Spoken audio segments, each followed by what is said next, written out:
수도권 등에 내린 많은 눈으로 도로가 얼어붙으면서 밤사이 차량들이 장시간 도로에 묶이고 교통사고가 잇따랐습니다. 오늘 아침 출근길도 극심한 교통 혼잡이 우려됩니다. 서해안과 제주 등에 대설특보가 발효된 가운데 제주에는 최고 50cm의 많은 눈이 예상됩니다. 서울에 3년 만에 한파 경보가 발령되는 등 북극발 강추위는 내일 절정에 이를 걸로 보입니다. 미국의 트럼프 대통령 지지자들이 대선 당선인 확정을 위해 토론 중이던 워싱턴 연방의회에 난입해 의사당이 봉쇄됐습니다. 의사당 내부에서는 여성 한 명이 총에 맞아 중태에 빠졌다고 CNN이 보도했습니다. 최근 일주일 평균 코로나19 신규 확진자 수가 800명대를 기록하면서 3차 유행이 완만한 감소세에 접어든 걸로 분석됐습니다. 정부는 헬스장 등 집합 금지에 대한 반발이 거세지자 방역 지침을 재검토하기로 했습니다. 유럽연합이 화이자에 이어 모더나사의 코로나19 백신 판매를 승인했습니다. 영국에서는 코로나 발병 이후 가장 많은 하루 6만 2천여 명의 신규 확진자가 나왔습니다. 네, 편안한 밤 보내셨습니까? 목요일 아침 바깥으로 눈 쌓인 곳들이 많습니다. 강추위 속에 대설주의보까지 내려진 채 간밤에 전국 곳곳에 많은 눈이 내렸는데요. 도로 사정이 대단히 걱정스럽습니다. 서울 시내에 나가 있는 취재기자를 연결하겠습니다. 민정희 기자, 지금은 눈은 안 오는 것 같은데 길이 아주 꽁꽁 얼어 있죠? 네, 맞습니다. 밤사이 서울 지역 눈은 그쳐서 지금 아침인 지금은 눈이 오지 않고 있습니다. 하지만 어젯밤에 내린 눈이 얼어붙으면서 빙판길이 많이 생겼는데요. 현재 서울의 기온은 영하 15도로 무척 춥습니다. 출근하실 때 따뜻하게 입고 나오셔야겠습니다. 어젯밤 서울 서초구에는 12cm, 경기도 광주에는 15.9cm의 눈이 오는 등 수도권에선 서울 남쪽과 경기도를 중심으로 눈이 많이 왔습니다. 서울시 등 자치단체들이 제설 작업을 벌였지만 교통 혼잡을 피하기는 어려웠습니다. 제가 6시 반에 퇴근했거든요. 그래서 몇 시간, 지금 몇 시죠? 11시잖아요. 네. 그러면 3시간 됐냐? 4시간 됐냐? 내일 출근해야 되는데 어떻게 해야 될지 모르겠습니다. 눈이 너무 많이 내려가지고 빙판길에 택시가 잘 안 잡혀서 집에 못 가고 있어요. 지금 1시간째 기다리고 있습니다. 이렇게 차량들이 속도를 내지 못하거나 언덕을 올라가지 못하면서 시내와 고속도로 곳곳이 몇 시간 동안 정체를 빚었습니다. 경기도 성남에서 시흥으로 퇴근하던 한 시민은 저녁 8시에 퇴근했는데 새벽 4시까지도 도로 위에 있다라며 도로 위 차들이 아예 시동을 끄고 멈춰 있었다고 설명했는데요. 성남시청과 경찰 등에도 연락을 해봤지만 별다른 대책은 내놓지 않았다며 답답함을 드러냈습니다. 올림픽대로에는 아예 차를 도로 위에 두고 간 시민도 있었습니다. 자, 출근길에 대중교통으로 사람들이 확 몰릴 것 같은데 대비가 좀 돼 있습니까? 네, 서울시는 오늘 아침 출근길 혼잡이 예상된다며 지하철과 버스 등 대중교통 운행을 늘리겠다고 밝혔습니다. 출근 집중 배차 시간은 평소 오전 7시부터 9시까지인데요. 오늘은 30분 연장해서 9시 반까지 운영합니다. 지하철은 평소보다 운행 횟수를 36회 늘리고 시내버스도 전 노선의 출근 시간대 최소 배차 간격 운행을 30분 연장하며 노선별로 증평 운행합니다. 다만 도로가 얼어붙어 통제될 경우 무학재나 미아리 고개 등 상습 통제 구간을 지나는 버스 노선은 우회해서 운행합니다. 도로교통 정보는 정류소의 버스 정보 안내 단말기와 도로 전광 표지를 통해 안내됩니다. 또 서울교통정보센터 토피스 홈페이지에서도 확인할 수 있으니 출근 전에 도로 정보 확인하고 나오시기 바랍니다. 지금까지 서울 여의도역에서 KBS 뉴스 민정입니다. 네, 지난주에도 많은 눈이 내렸던 광주 전남 지역, 이번에도 또 큰 눈이 내리고 있습니다. 내일까지도 이어진다는 예보가 나와 있는데요. 현지 취재기자 연결해 보겠습니다. 손준수 기자, 지금도 눈이 내리고 있습니까? 어떻습니까? 예, 조금 전부터 눈이 다시 내리기 시작했습니다. 저희 취재진이 방송 연결을 위해서 한 10분 정도 이곳에 서 있는데요. 벌써 제 몸에 눈이 쌓일 정도로 많은 눈이 다시 내리고 있습니다. 이 거리에는 이 발목까지 잠길 정도로 눈이 많이 내려 있어서 앞으로 걸어가기 어려울 정도입니다. 이 밤사이 내린 많은 눈과 또 영하의 날씨로 인해 광주 시내 거리 곳곳이 얼어붙어 있는데요. 이 도로에는 차선이 보이지 않을 정도로 눈이 쌓여 있어 이 차량도 평소와 다르게 서행하고 있습니다. 이 눈과 함께 강한 바람도 불고 있는 만큼 출근길 옷차림을 단단히 하셔야겠습니다. 이 광주와 전남 지역은 어제 저녁부터 대설특보가 내려졌는데요.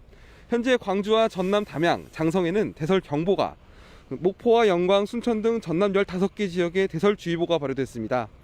광주에는 10cm 안팎의 눈이 쌓여 있고 그 밖의 지역에도 5cm 안팎의 눈이 쌓여 있는데요.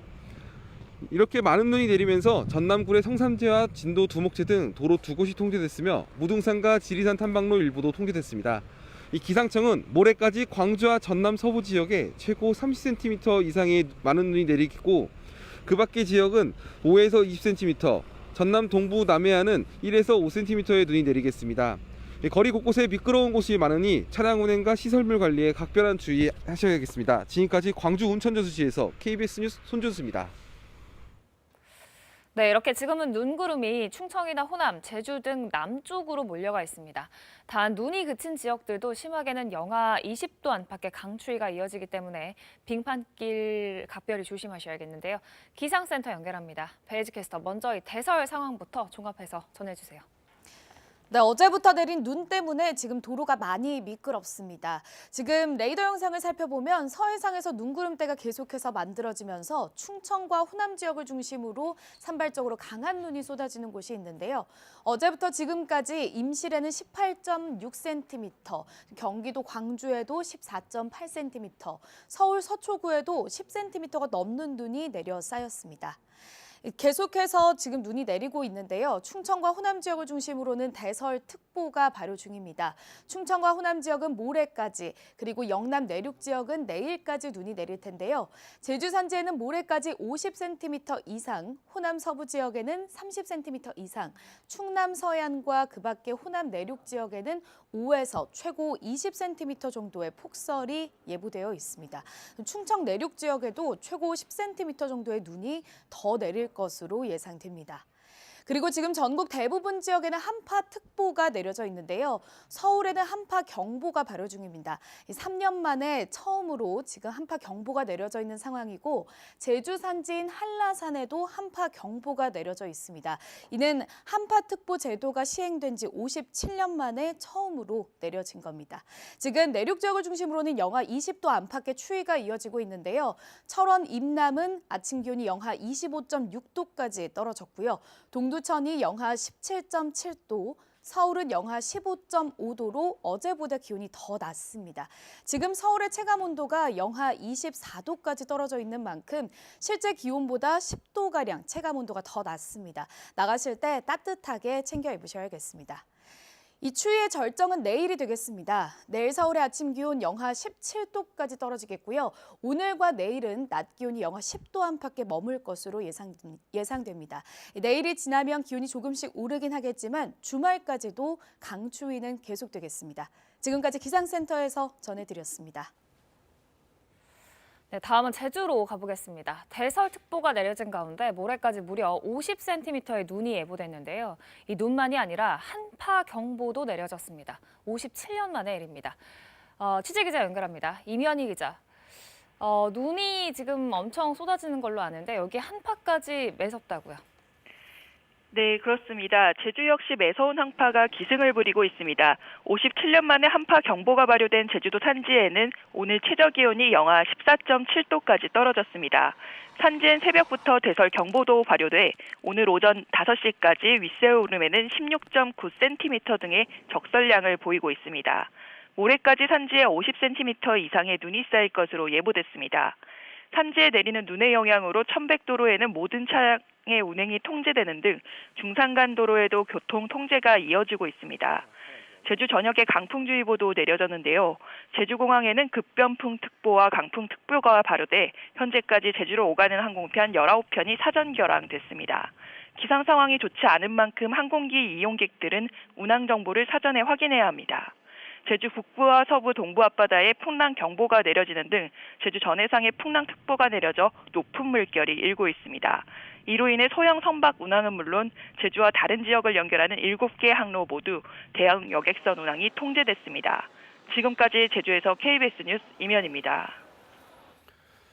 네, 저희 KBS는 사실상 재난에 가까운 상황으로 보고 눈 관련 보도를 준비해 왔는데요. 시청자분들께서도 제보 영상을 많이 보내주셨습니다. 감사 말씀드리면서 주요 영상들 모아서 전해드리겠습니다. 취재 기자가 나와 있죠. 자, 김경진 기자, 여러 영상들이 들어와 있는데요. 그 전에 우선 주요 도로 CCTV 화면부터 볼까요? 네, 먼저 이 시각 강남대로 영상 먼저 보여드리겠습니다. 수도권 현재 눈은 그친 상태이긴 하지만 문제는 기온이 떨어진 탓에 곳곳이 빙판길이라는 점인데요.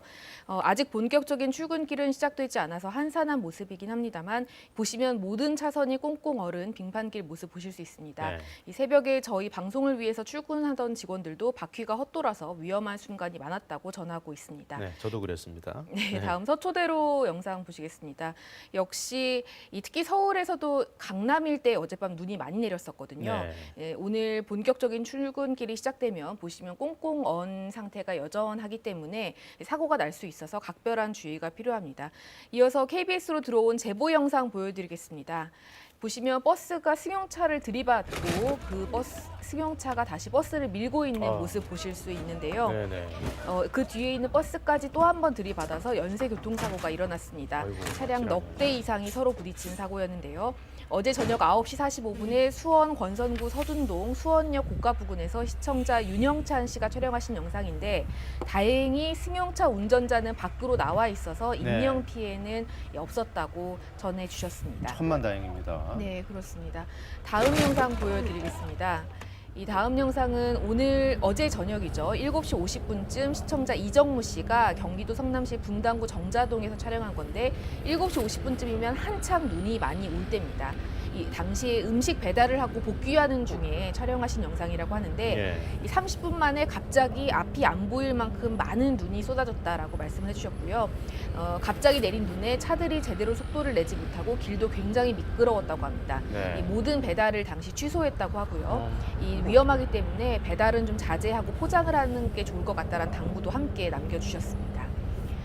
다음 영상 보여드리겠습니다. 이 영상은 시청자 장인용 씨가 어젯밤 9시쯤 서울시 용산구 한강로동 신용산역 인근을 고층에서 촬영해 주신 영상인데 네. 이 영상인데 마치 사진처럼 차량이 거의 움직이지 못하고 있고요. 지금 정지 화면이 아닌 거죠? 네, 그렇습니다. 네. 이러한 차량 행렬이 수 킬로미터 이어져서 마치 주차장 같은 모습인데 이런 식으로 밤에 도로에 갇혀서 밤새 지새우셨다는 분들의 소식도 계속 전달이 되고 있고요. 네. 퇴근에 8시간 이상 걸렸다는 제보도 계속 접수가 되고 있습니다.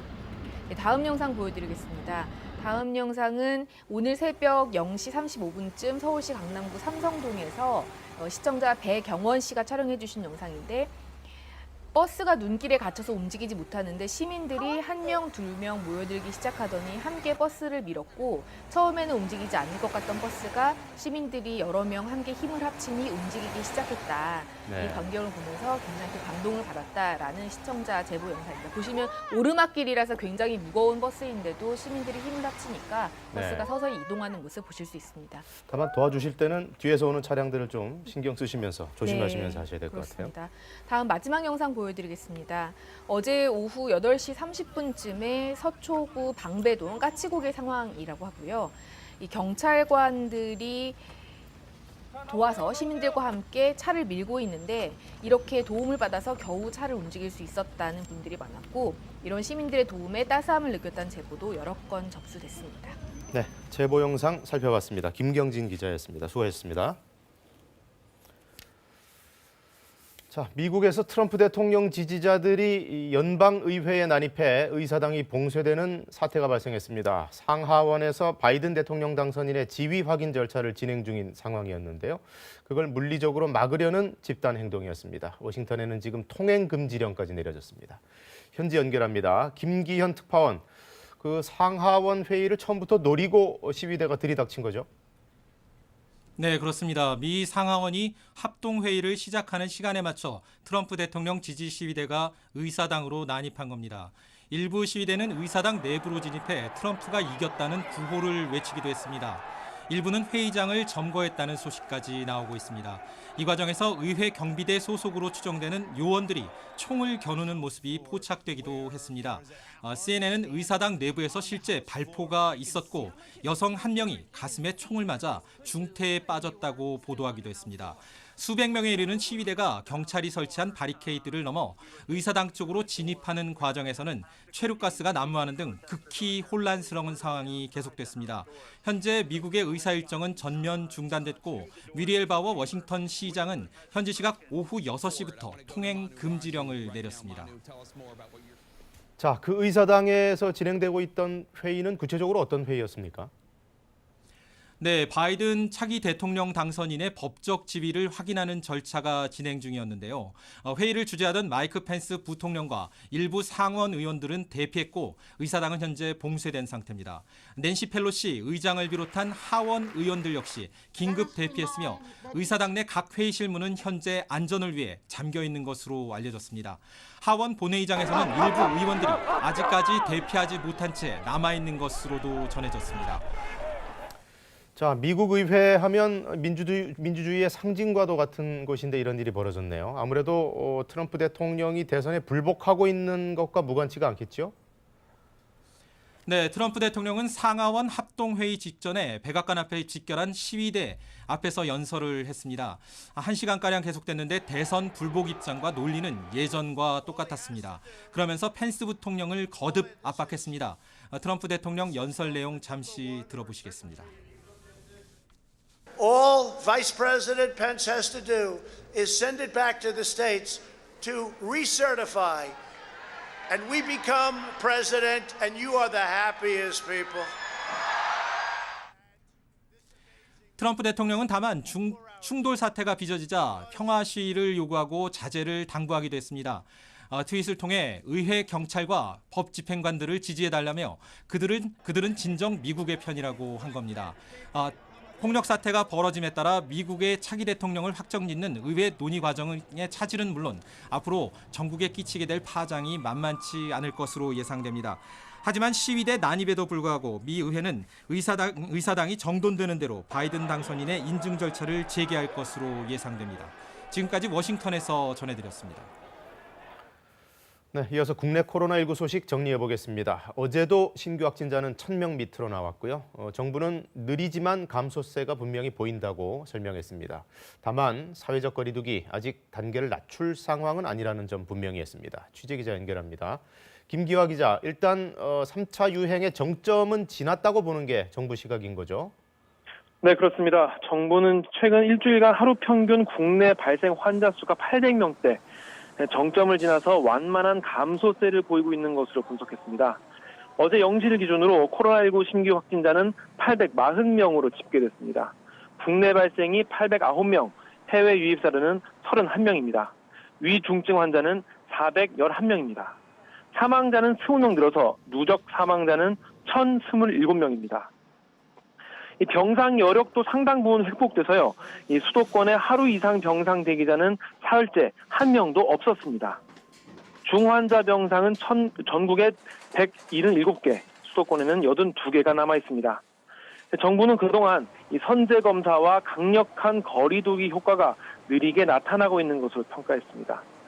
실제로 지난 주말의 이동량은 직전 주말의 이동량보다 5% 줄었고 11월 중순보다는 37%나 줄었습니다. 다만 정부는 이 더 확실한 감소세를 위해서는 오는 17일까지 거리두기 강화 조치가 계속돼야 한다고 강조했습니다. 자, 17일까지면 이제 딱 열흘이 남았는데 그때까지 참고 기다릴 수가 없다. 왜 우리만 문을 닫게 하냐? 여러 업종에서 지금 반발이 이어지고 있죠? 네, 그렇습니다. 이 앞서 정부가 지난 주말 거리두기 강화 조치를 2주 연장하면서 일부 시설에 대해서만 이 영업 제한 조치를 풀어가지고 형평성 논란이 제기됐죠. 헬스장 등 이 실내 체육 시설들은 운영을 금지하고 태권도, 발레 등 학원으로 등록된 소규모 체육 시설들은 9명 이하를 조건으로 이제 허용을 했기 때문입니다. 또 같은 소규모 체육 시설이라도 체육시설법에 따른 운동 종목은 허용을 하고 킥복싱, 특공 무술 같은 운동 종목은 허용하지 않아서 반발이 일었습니다. 일단 정부는 영업 제한의 방역 기준을 재검토하겠다는 입장을 냈습니다. 그러면서 방역 기준을 현장에 적용할 때 문제가 생기지 않도록 노력하고 있지만 다양한 사례가 있는 만큼 한계도 있다라고 덧붙였습니다. 지금까지 사회부에서 KBS 뉴스 김기아입니다. 전국의 교정시설 관련 확진자는 어제 1,200명을 넘어섰습니다. 서울 동부구치소에서는 60명 넘는 추가 확진자가 발생했는데요. 법무부는 초기 대응 부실을 인정하면서 전수검사를 전국의 모든 교정시설로 확대하겠다고 밝혔습니다. 이재희 기자가 보도합니다. 법무부가 집계한 전국 교정시설 확진자는 어제 오후 5시 기준 1,203명입니다. 서울 동부구치소 6차 전수검사에서 수용자 67명이 추가로 코로나19 확진 판정을 받았습니다. 동부구치소에서 영월교도소와 강원 북부교도소로 이송된 수용자 10명도 확진됐습니다. 서울 남부교도소에서도 수용자 1명이 양성 판정을 받았습니다. 법무부는 동부구치소 집단 감염에 대한 초기 대응이 부실했다고 인정했습니다. 확진자와 접촉한 수용자의 1인 1실 격리가 지켜지지 않았다는 겁니다. 지난해 11월 말 기준 동부구치소 수용률은 116%. 초과밀 상태다 보니 접촉자 다수가 한 공간에 머물렀는데 이 과정에서 감염이 확산된 것 같다고 밝혔습니다. 대부분 그 접촉자 그룹에서 50% 이상 그렇게 나오고 있어서 그런 불가피한 밀접 접촉에 의한 감염이 계속되는 것이 아닌가. 동부구치소 수용자 4명은 정부를 상대로 첫 손해배상 청구 소송을 냈습니다. 방역조치 부실 탓에 코로나19에 걸렸다며 한 사람당 1,000만 원씩을 배상하라고 요구했습니다. 이 마스크 관련해가지고 보급이 잘 안 된 부분도 있고 격리가 제대로 잘 이루어지지 않은 것으로 지금 저희가 파악하고 있어요. 법무부는 코로나19 확산세를 꺾기 위해 전국 54개 모든 교정시설로 전수검사를 확대하고 수용자들에게 KF94 마스크를 하루 1개씩 지급하기로 했습니다. 또 앞으로 일주일에 한 번씩 교정시설 직원들을 대상으로 신속 항원 검사도 실시할 계획입니다. KBS 뉴스 이재입니다. 코로나19 백신 화이자에 이어 모더나 제품도 유럽연합에서 판매 승인을 받았습니다. 유럽의 감염 상황은 계속 나빠져서 영국 같은 경우에는 이틀 연속 하루 6만 명대 신규 확진자가 나왔습니다. 베를린 유광석 특파원의 보도입니다. 유럽연합 집행위원회가 미국 제약사 모더나 백신의 조건부 판매를 승인했습니다. EU 집행위원회는 앞서 유럽의약품청이 모더나 백신의 조건부 판매 승인을 권고한 지 불과 몇 시간 만에 공식 승인 결정을 내렸습니다. En als je dan die 2 prikken geeft en je kijkt in een grote studie, dan blijkt de werkzaamheid 94,1%. 이번 결정으로 유럽연합 27개 회원국은 화이자 백신에 이어 두 번째 코로나19 백신을 사용할 수 있게 됐습니다. 폰데어 라이엔 집행위원장은 모더나 백신 승인으로 EU가 추가로 1억 6천만의 투여분을 확보할 것이라고 말했습니다. 화이자 백신을 합치면 모두 4억 6천만의 분이 됩니다. 모더나 백신은 올해 1분기와 3분기 사이에 공급이 이뤄질 것이라고 EU 집행위는 밝혔습니다. 지난달 27일 화이자 백신 접종이 시작된 이후 지금까지 유럽에서 백신을 맞은 사람은 수십만 명 수준으로 기대만큼 속도가 나지 않고 있습니다. 변이 바이러스 확산이 거센 영국에선 이틀째 6만 명 이상의 신규 확진자가 나왔습니다. 영국의 어제 신규 확진자는 6만 2천여 명으로 코로나19 발병 이후 가장 많았습니다. 신규 사망자도 1,040여 명이 나왔습니다. 이번 환자는 3만 400여 명으로 처음으로 3만 명 선을 넘었습니다. 잉글랜드 전역에 3차 봉쇄 조치를 시행 중인 영국 정부는 백신 접종을 통해 노령층 등에게 보호막을 제공하기 위해 봉쇄 기간을 헛되이 하지 않겠다고 말했습니다. 베를린에서 KBS 뉴스 유광석입니다. 이란에 억류된 우리 선박과 선원들이 빨리 풀려날 수 있도록 협상에 나설 우리 교섭 대표단이 이란으로 출발했습니다. 정부는 국제법 등으로 대응하는 방안에 대해서도 검토하고 있습니다. 강푸른 기자가 보도합니다. 외교부 담당 국장을 단장으로 하는 실무 대표단이 오늘 새벽 이란으로 출발했습니다. 대표단은 카타르 도하를 거쳐 테헤란에 도착할 예정입니다. 이란 측에서는 이거는 완전히 그 기술적인 문제라고 계속 그런 한결같고 일관된 입장을 보이고 있거든요. 증거라든가 데이터라든가 이런 정보를 좀 교환을 해달라고 좀 요구를 할 거고요. 대표단은 이란 외교부와 접촉해 사건 경위를 파악하고 선박과 선원을 풀어달라고 요청할 계획입니다. 나포 사건 이전부터 이란 방문이 계획돼 있던 최정건 외교부 1차관도 이번 일요일에 건너가 억류 해제를 논의합니다. 최 차관은 국회에 대응 계획 등을 보고하면서 이란이 주장하는 해당 선박의 환경 오염 증거는 나오지 않았다고 설명했습니다. 외교부의 보고를 들은 뒤 송영길 국회 외통위원장은 정치적 의도에 따른 납포 가능성에 무게를 뒀지만 이란의 실제 속내는 협상이 시작돼야 알 수 있을 듯하다고 참석 의원들은 밝혔습니다. 1월 20일 이후에 제기될 JCPOA 복귀 협상과 관련된 여러 가지 이제 협상 어떤 입지를 고려한 면이 있지 않을까 이렇게 추측은 됩니다. 선박이 억류된 이란의 반다르 아바스항에는 테헤란 한국 대사관의 담당 영사가 도착해 선원들의 안전을 확인한 것으로 알려졌습니다. 한국개미호 선박 관리회사 측은 여전히 선주 상호책임 보험조합 조사관의 승선 허가를 기다리고 있다며 대표단이 도착하면 선박 조사도 속도가 날 것으로 기대했습니다. KBS 뉴스 강푸른입니다. 어젯밤 11시 20분쯤 경기도 수원시 고색동의 한 타이어 가게에서 불이 나 1시간 10여 분 만에 꺼졌습니다. 이 불로 다친 사람은 없는 걸로 파악됐습니다. 경찰과 소방당국은 정확한 화재 원인과 피해 규모를 조사하고 있습니다. 고 정인양 사건과 관련해서 김창룡 경찰청장이 초기 대처가 미흡했다며 공식 사과했습니다. 세 차례 학대 의심 신고에도 별다른 조치를 하지 않았던 양천경찰서의 서장에 대해서는 대기 발령 조치가 내려졌습니다. 박영민 기자의 보도입니다. 정인이 사건을 부실하게 수사했다는 비판이 커지자 결국 경찰청장이 고개를 숙였습니다. 김창룡 경찰청장은 학대 피해를 당한 어린아이의 생명을 보호하지 못한 점에 대해 깊이 사죄한다고 밝혔습니다. 초동 대응과 수사 과정에서의 미흡했던 부분들에 대해서도 경찰의 최고 책임자로서 깊은 책임감을 느낍니다. 담당 경찰서 수사 책임자였던 서울 양천경찰서장에 대해서는 대기 발령 조치가 내려졌습니다. 앞서 경찰은 지난해 5월과 6월 두 차례나 정인양이 학대를 당하고 있는 것 같다는 의심 신고를 받았습니다. 하지만 마사지를 해주다 멍이 들었다, 수면 교육 중이었다라는 등의 양부모의 말만 듣고 사건을 종결했습니다. 이후 정인이를 진료한 소아과 의사가 직접 학대가 의심된다고 신고했지만 역시 별다른 조치를 하지 않았습니다. 정인이가 숨진 뒤 뒤늦게 이 사실이 알려져 감찰이 진행됐지만 3차 신고 담당 경찰 5명만 징계위로 넘겨졌습니다. 1, 2차 신고 담당자들은 징계위 회부 없이 주의나 경고 같은 경징계에 그쳤습니다. 청와대 국민청원 게시판에는 담당 경찰을 파면하라는 글이 올라와 하루 만에 답변 기준인 20만 명의 동의를 얻었습니다. 대한소아청소년과 의사회도 의학 논문 등 근거를 바탕으로 정인이의 양부모를 살인죄로 기소해야 한다는 의견서를 검찰에 제출했습니다. 축구 경기에서 상대방한테 배를 심하게 발로 걷어 차일 정도가 돼야 췌장이 파손된다. 그런 내용들이 있었습니다. 정인이 양부모에 대한 첫 재판이 다음 주 예정된 가운데 담당 재판부에는 엄벌을 촉구하는 진정서가 700통 가까이 접수됐습니다. KBS 뉴스 박영민입니다. 지금도 충청과 호남, 제주에는 산발적으로 강한 눈이 쏟아지는 곳이 있습니다.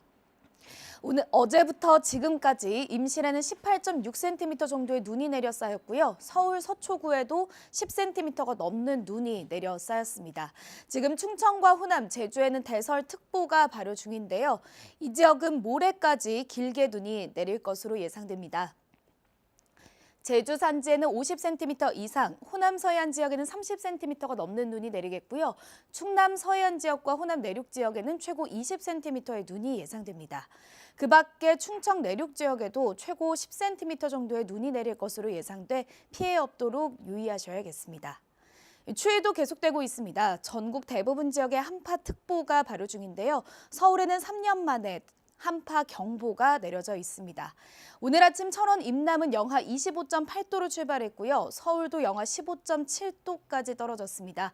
지금 체감온도는 서울이 영하 24도까지 떨어져 있는 만큼 나가실 때는 따뜻하게 챙겨 입으셔야겠습니다. 추위는 내일 절정을 보이겠습니다. 내일 서울의 아침 기온 영하 17도까지 떨어지겠고요. 오늘과 내일 낮 기온은 10도 안팎에 머물겠습니다. 기상센터에서 전해드렸습니다. 네, 들으셨듯이 이 밤사이 서울을 비롯한 전국 대부분 지역에 대설주의보가 내려진 가운데 상당한 양의 눈이 내렸습니다. 도로 곳곳이 빙판길이 되면서 퇴근길에 큰 혼잡이 빚어지기도 했는데요. 오늘 아침 출근길도 만만치가 않겠습니다. 현장에 나가 있는 취재기자를 연결하겠습니다. 민정희 기자, 날씨도 춥고 길도 얼었고 상당히 어렵죠? 네, 밤사이 서울 지역엔 눈이 그쳐서 아침인 지금은 눈이 오고 있진 않습니다. 하지만 어제 내린 눈이 얼어붙으면서 곳곳에 빙판길이 많이 생겼습니다. 현재 서울의 기온은 영하 15도로 무척 춥습니다. 출근하실 때 따뜻하게 입으셔야겠습니다. 어제 서울 서초구에는 12cm, 경기도 광주에는 15.9cm의 눈이 오는 등 수도권에선 서울 남쪽과 경기도를 중심으로 눈이 많이 왔습니다. 서울시 등 자치단체들이 제설 작업을 벌였지만 교통 혼잡을 피하기는 어려웠습니다. 제가 6시 반에 퇴근했거든요. 그래서 몇 시간, 지금 몇 시죠? 11시잖아요. 네. 그러면 한 3시간 됐냐? 4시간 됐냐? 여기 출근해야 되는데 어떻게 해야 될지 모르겠습니다. 눈이 너무 많이 내려가지고 빙판길에 택시가 잘 안 잡혀서 집에 못 가고 있어요. 지금 1시간째 기다리고 있습니다. 이렇게 차량들이 속도를 내지 못하거나 언덕을 올라가지 못하면서 시내와 고속도로 곳곳이 몇 시간 동안 정체를 빚었습니다. 경기도 성남에서 시흥으로 퇴근하던 한 시민은 저녁 8시에 퇴근했는데 새벽 4시까지도 도로 위에 있다라며 도로 위 차들이 아예 시동을 끄고 멈춰 있었다고 설명했는데요. 성남시청과 경찰 등에도 연락을 해봤지만 별다른 대책은 내놓지 않았다며 답답함을 드러냈습니다.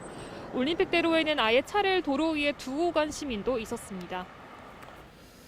자, 오늘 아무래도 대중교통을 이용하시는 게 안전할 것 같은데 문제는 그만큼 한꺼번에 많은 분들이 또 몰릴까 봐 걱정이에요. 네, 서울시는 오늘 아침 출근길 혼잡이 예상된다며 지하철과 버스 등 대중교통 운행을 늘리겠다고 밝혔습니다. 출근 집중 배차 시간은 평소 오전 7시부터 9시까지인데요. 오늘은 30분 연장해서 9시 반까지 운영합니다. 지하철은 평소보다 운행 횟수를 36회 늘리고 시내버스도 전 노선의 출근 시간대 최소 배차 간격 운행을 30분 연장하며 노선별로 증편 운행합니다. 다만 도로가 얼어붙어 통제될 경우 무악재나 미아리 고개 등 상습 통제 구간을 지나는 버스 노선은 우회해서 운행합니다. 도로교통정보는 정류소의 버스 정보 안내 단말기와 도로 전광 표지를 통해 안내됩니다. 또 서울교통정보센터 토피스 홈페이지에서도 확인할 수 있으니 출근 전에 도로정보 꼭 확인하고 나오시기 바랍니다. 지금까지 서울 여의도역에서 KBS 뉴스 민정입니다. 한파 때문에 방역당국이 오늘부터 나흘간 수도권의 코로나19 임시검사소 운영 시간도 단축하기로 했습니다. 그 소식은 양민철 기자가 전해드립니다. 서울 마포구의 한 임시 선별검사소입니다. 하루에 300명 정도 검사를 받습니다. 수도권 임시검사소는 총 140여 곳, 지금까지 찾아낸 숨은 감염자는 2,400명에 육박합니다. 한낮에도 영하 4도 내외인 추운 날씨지만 이곳 임시 선별검사소에서는 난로와 핫팩에만 의존해 검사가 이루어지고 있습니다. 해가 뜨는 낮 시간에는 그나마 좀 괜찮은데 해가 지거나 이제 바람이 많이 부는 경우에 이제 직원들하고 의료진들이 이제 야외 활동하기에는 좀 많이 힘든 상황입니다. 여기에 최저 영하 20도 안팎의 한파까지 예고돼 수도권 임시검사소는 당분간 운영 시간이 단축됩니다. 평일엔 오전 9시부터 오후 6시까지, 주말은 오후 1시 정도까지 운영되는데 오늘부터 일요일까지 나흘간 오전 11시부터 오후 3시로 줄어듭니다. 최근 한 주간 일평균 확진자는 833명 수준으로 지난주에 비해 200명 가까이 줄었습니다. 국민들의 적극적인 거리두기 동참으로 3차 유행 증가세가 서서히 꺾이고 있다는 게 방역당국의 판단입니다. 중환자 병상도 여력을 회복해 즉시 가용 병상은 전국 177개, 수도권 82개로 여유가 있습니다. 하지만 장기간 계속되는 강력한 거리두기로 시민들의 피로도는 높은데 감소세가 더딘 것이 걱정입니다. 느린 감소 속도는 우려되는 사항 중 하나입니다. 특히 거리두기 노력을 잠깐이라도 소홀하게 된다면 우리가 어렵게 만든 감소세가 다시 확산세로 바뀔 가능성이 높습니다. 위험 요인은 또 있습니다. 요양병원 등에서 대규모 집단 감염이 끊임없이 이어지고 있는 것은 물론 바이러스 확산이 쉬운 겨울철이 2달이나 남았다는 점, 해외 여러 나라에서 발견되는 변이 바이러스도 우려됩니다. 따라서 현재 거리두기가 적용되는 오는 17일 전까지 총력을 다해 대응 여력을 확보하는 것이 중요하다고 호소했습니다. KBS 뉴스 양민철입니다. 지난 5일 시작된 북한의 최대 정치 행사 노동당 8차 당대회가 오늘로 사흘째입니다. 김정은 위원장이 이 당대회 행사를 시작하면서 경제 실패를 인정했는데 어제는 또 국가 방위력을 강화해야 한다고 강조를 했습니다. 자세한 내용 취재기자 연결해서 알아봅니다. 신선민 기자 전해주시죠. 예, 북한 매체들은 당 대회 소식을 하루가 지난 다음 날 보도하고 있는데요. 조금 전 북한 노동당 8차 당대회 2일차인 어제 사업 총화 보고 내용이 조선중앙통신 등 북한 매체들을 통해 전해졌습니다. 김정은 국무위원장은 국가 방위력을 강화해 평화적 환경을 수호하겠다는 의지를 강조했습니다. 북한 매체들은 국가 방위력을 보다 높은 수준으로 강화해 나라와 인민의 안전과 사회주의 건설의 평화적 환경을 믿음직하게 수호하려는 중대 의지를 재천명하고 실현을 위한 목표들을 제기했다고 보도했습니다. 어제까지 당 대회에서는 대남 대미 정책이 제시되지는 않았고 경제 문제가 집중적으로 다뤄졌습니다. 앞서 김 위원장은 당 대회를 시작하는 개회사에서 지난 5년간의 경제 발전 계획이 엄청나게 미달했다고 인정했는데요. 어제는 교통 운수, 건설, 상업, 국토 환경, 도시 경영, 대외 경제 등의 경제 주요 부문들의 실태를 분석하고 앞으로 새로운 5개년 계획의 목표와 실현 방도가 상정됐다고 매체들은 전했습니다. 또 시군을 자립적 다각적으로 발전시키고 농업, 경공업, 수산업에서 생산을 늘릴 방안을 밝혔다고도 했습니다. 이 외에도 국가 과학기술 발전을 촉진하기 위한 과제들이 구체적으로 제시됐습니다.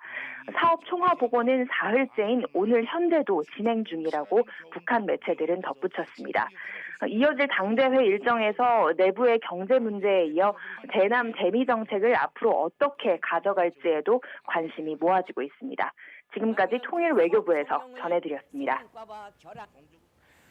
네, 지금부터는 KBS가 실시한 여론조사 결과를 전해드립니다. 한국은 서울과 멀어지면 불안한 나라인가라는 질문을 해봤는데요. 우리 국민 10명 중 4명이 그렇다고 했고 특히 서울 거주민은 절반 넘게 불안하다고 답했습니다. 지역들을 골고루 잘 살게 하자는 데에는 79.3%의 국민이 공감했는데요. 국가 균형 발전 정책에 대한 국민의 생각, 류란 기자가 정리했습니다.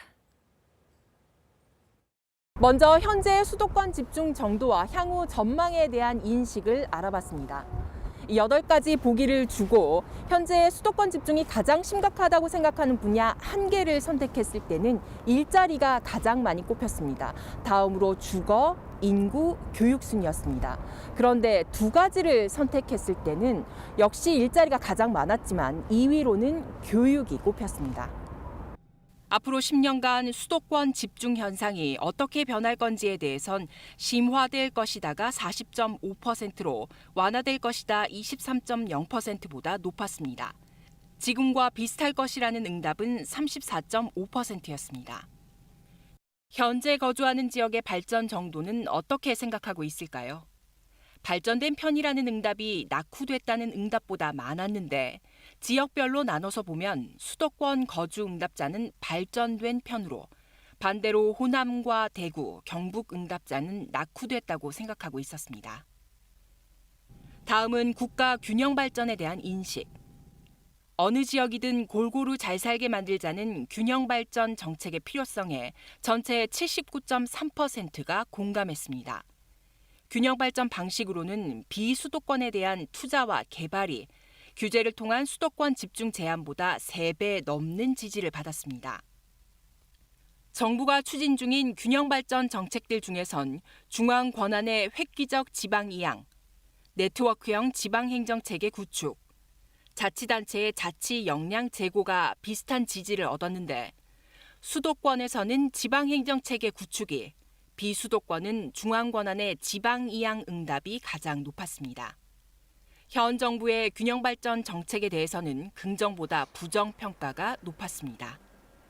올해와 내년에 치러질 재보궐선거와 대선에서 균형 발전 정책 공약이 선거에 얼마나 영향을 미칠지도 물었습니다. 서울과 부산 보궐선거와 차기 대선 모두 영향을 미칠 것이란 응답이 많았는데 특히 차기 대선에서 균형 발전 공약이 영향을 미칠 것이란 응답 비율이 63.7%로 훨씬 높았습니다. 이번 조사는 KBS가 여론조사기관 K-스탯 리서치에 의뢰해 지난달 27일부터 사흘 동안 전국 만 18살 이상 남녀 1,018명을 휴대전화 가상번호를 활용한 전화 면접으로 실시했으며 95% 신뢰 수준의 표본 오차는 플러스 마이너스 3.1%포인트입니다. KBS 뉴스 류란입니다. 이 균형 발전의 취지에서 최근 국회를 세종시로 이전하자는 논의도 활발하죠.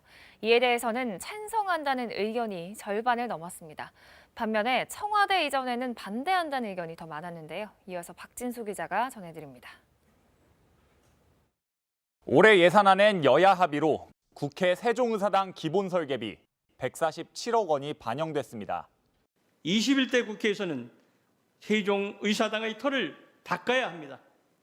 세종 국회의사당은 국가 균형 발전의 한 획을 그을 것입니다. 그렇다면 국민들은 어떻게 생각할까요? 국회 세종시 이전 동의 여부를 물었더니 찬성 55.4%, 반대 41%로 찬성 의견이 더 많았습니다.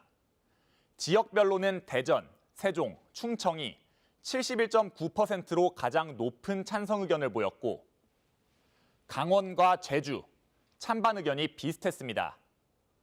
국회 세종시 이전이 국가 균형 발전에 도움이 될지에 대한 물음에는 도움이 된다 54.8%, 되지 않는다 43.2%로 도움이 된다는 의견이 더 많았습니다.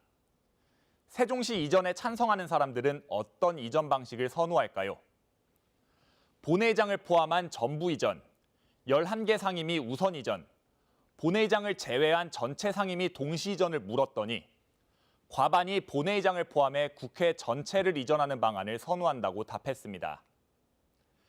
세종시 이전에 반대하는 응답자들의 경우는 67.8%가 예산 낭비를 꼽았고 수도 서울의 위상 약화가 15.2%, 충청권에 대한 혜택, 그리고 위헌이라는 이유를 들었습니다. 청와대의 경우는 어떨까요? 국회와 달리 청와대는 반대 64.8%로 반대 응답이 찬성의 배를 넘었습니다.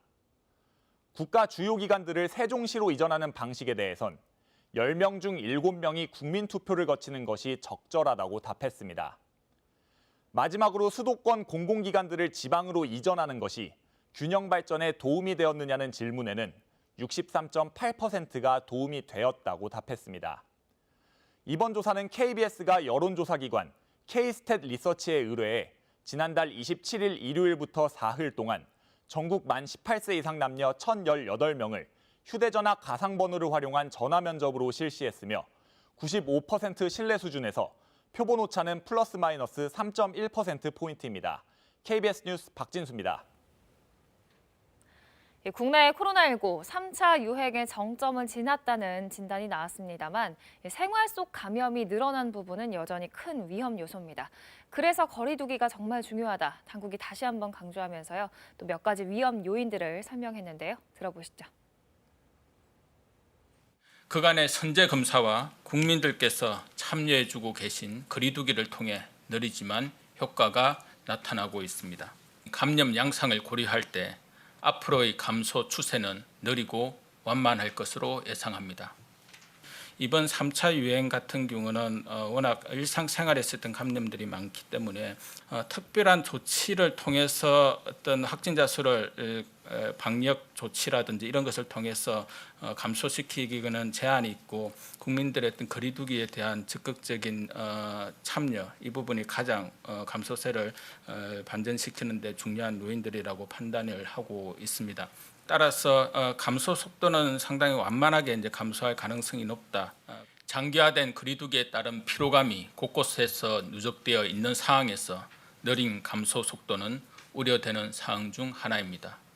두 번째 위험 경우는 지금 요양병원 시설에 쓰였던 집단 감염들이 세 번째는 지금 현재 외국에서 계속해서 변이 바이러스와 관련된 환자들이 증가하고 있기 때문에 중요한 요인들이라고 그렇게 판단하고 있습니다.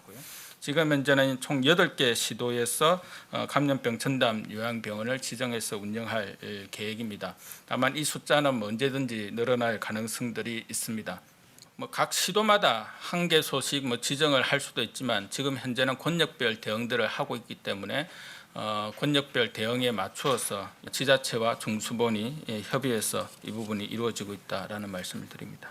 국회에서 예산과 관련된 부분들이 지원이 되는 걸로 아마 확정이 된 것으로 알고 있고 만들어진 예산들이 각 현재 방역 조치들로 어려움을 겪고 있는 현장에 지원이 될 것으로 그렇게 예상을 하고 있습니다. 헬스장 방역 조치와 관련되어서도 전반적으로 저희들이 한 번 더 살펴볼 필요가 있다라는 그러한 차원에서 전반적인 사항들에 대해서 논의를 해서 안내를 해드릴 예정에 있습니다. 자영업자나 소상공인 분들의 상당히 큰 애로들을 희생으로 하면서 완만하지만 감소를 하고 있는 사항들입니다. 지금 현재로서는 마스크 착용, 손 씻기와 같은 개인 위생뿐만 아니라 더 중요한 것은 접촉의 기회를 최소화하는 것이 가장 중요한 부분입니다. 네, 코로나19 국제 소식 전해드립니다. 미국에서도 교도소 수감자 30만 명이 코로나19에 감염된 것으로 확인되면서 당초 의료진과 고령층을 대상으로 한 백신 접종 우선순위에 교도소 수감자도 포함하느냐를 두고 논란이 일고 있습니다. 미국 전역에서 코로나19 백신 접종 우선순위에 교도소 수감자들도 포함해야 한다는 목소리가 나오고 있다고 월스트리트 저널이 보도했습니다. 이는 교도소 내 코로나19 감염 상황이 그 어느 곳보다 심각하기 때문인데요. 실제 보고서에서도 미국 주 연방 교도소 내 코로나19 확진율은 미국 전체 국민의 4배에 달하고 사망률은 2배 정도 높았다고 합니다. 이미 뉴저지와 워싱턴 등 5개 주 당국은 계속되는 교도소 내 집단 감염을 막기 위해 수감자들을 대상으로 접종을 시작했는데요. 하지만 백신 물량이 부족한 상황에서 범죄자들이 일반 국민보다 먼저 백신을 맞는 것은 부적절하다는 비판도 이어지고 있으며 최근 콜로라도주에선 수감자들에게 백신을 우선 접종하려던 계획을 세웠다가 반대 여론에 부딪혀 이를 백지화한 바 있습니다. 그룹 방탄소년단이 수상 후보에 오른 미국 최고 권위의 음악상인 그래미 시상식이 코로나19 확산 여파로 공식 연기됐습니다. 그래미를 주관하는 미국 레코딩 아카데미는 보건 전문가와 방송 제작진 그리고 출연 아티스트와 논의한 끝에 오는 31일로 예정됐던 제63회 그래미 시상식을 3월 14일로 연기했다고 발표했습니다. 현지 매체에 따르면 그래미 주최 측은 올해 시상자와 공연자만 현장에 참석하고 후보 가수들도 원격으로 수상하는 무관중 행사를 계획했는데요. 하지만 시상식 개최 장소인 LA 카운티의 코로나19 상황이 급격히 악화하고 또 지역 당국도 새로운 방역 지침을 내놓으면서 시상식 일정을 연기한 것으로 보입니다. 한 해 평균 수백만 명의 관광객이 몰리던 중국 하얼빈의 국제빙등제가 개막했는데요. 하지만 최근 중국 곳곳에서 보이는 코로나19 확산 조짐에 올해는 축제 수입은 물론 지역 관광업계까지 큰 타격을 입을 것으로 전망됩니다. 네, 눈과 얼음, 색색의 빛이 어우러지며 동화 속 겨울왕국을 연상시키는 이곳. 세계 3대 겨울축제 중 하나로 꼽히는 중국 하얼빈의 국제빙등제인데요. 예년 일정 그대로 지난 1월 5일 축제 문을 열었지만 올해는 축제 매출 손실과 관련 업계 타격이 불가피할 전망입니다. 일단 작년부터 이어진 코로나19 여파로 외국인 관광객 수가 크게 줄었고 또 한 달 전부터 하얼빈이 속한 헤이롱 장성을 비롯해 중국 곳곳에서 확진자가 계속 발생하자 얼음조각 엑스포 등 메인 행사장을 제외하고 대규모 야외 이벤트와 체험 행사들은 대거 취소됐는데요. 더구나 최근에는 인접 지역인 랴오닝성 선양시와 다롄시 그리고 베이징 수도권 당국이 코로나19 재확산 조짐으로 주민들의 외출을 통제하거나 인접 지역과의 통행 도로를 폐쇄했습니다. 이에 따라 관광업계 종사자들은 그나마 하얼빈 빙등제를 찾을 수 있던 현지 관광객 수도 급감할 것으로 보인다고 전했습니다. 코로나19 감염이 최고조에 이르고 있는 일본에선 병원 입원도 못하고 자택에서 숨진 확진자가 120여 명에 이르는 것으로 파악됐습니다. 감염 확산에 병상 부족 사태까지 겪고 있는 일본은 오늘 도쿄 등 수도권 4개 지자체에 긴급 사태를 선언할 것으로 예상됩니다. 도쿄에서 박원기 특파원의 보도입니다. 지난 4일 일본 토치기현에서 한 코로나19 감염 환자가 자신의 집에서 치료를 해오던 중 갑자기 숨졌습니다. 고령자라고만 알려진 이 환자는 증세가 갑자기 악화됐지만 병원도 제대로 못 가보고 숨진 것으로 파악됐습니다. 일본 경찰 집계 결과 코로나19에 감염된 뒤 집에서 치료하던 중 상태 악화로 숨진 사람이 최소 122명에 이르는 것으로 나타났습니다. 이 중에 절반에 가까운 56명이 코로나19 확진이 급증하던 지난달에 사망했는데 환자 급증에 따른 병상 부족과 무관해 보이지 않습니다.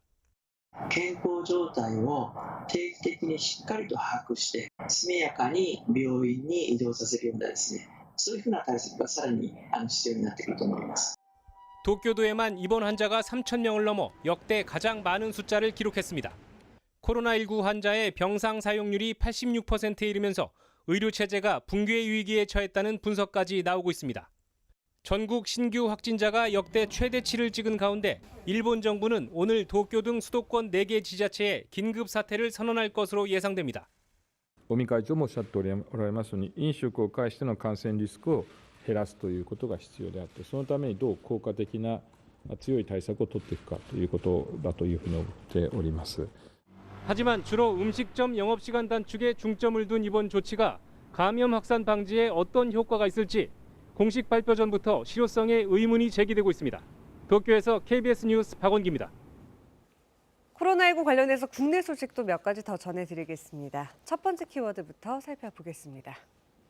재난지원금 전 국민에 한 번 더라는 키워드인데요. 이 정치권에서 논의되고 있는 2차 전 국민 재난지원금 지급 문제와 관련해서 정부가 즉답은 피했습니다. 김용범 기획재정부 제1차관은 어제 비상경제중앙대책본부 회의 이후에 2차 전국민 재난지원금 지급에 대한 정부 입장을 묻는 질문에 정부가 언급하기엔 이른 시점이라고 답했습니다. 김 차관은 지금으로선 방역의 고삐를 조이고 이번에 마련한 9조 3천억 원 규모의 맞춤형 지원 대책을 신속히 집행하는 것이 최우선 과제라고 말했습니다. 또 소상공인 버팀목 자금과 특고, 프리랜서 긴급고용 안정지원금 등을 11일부터 지급 개시해 설 연휴 전까지 90% 수준까지 지급될 수 있게 하겠다고 설명했습니다. 다음 키워드 보겠습니다. 개인 사업자 부가세 납부 다음 달 25일까지라는 키워드입니다.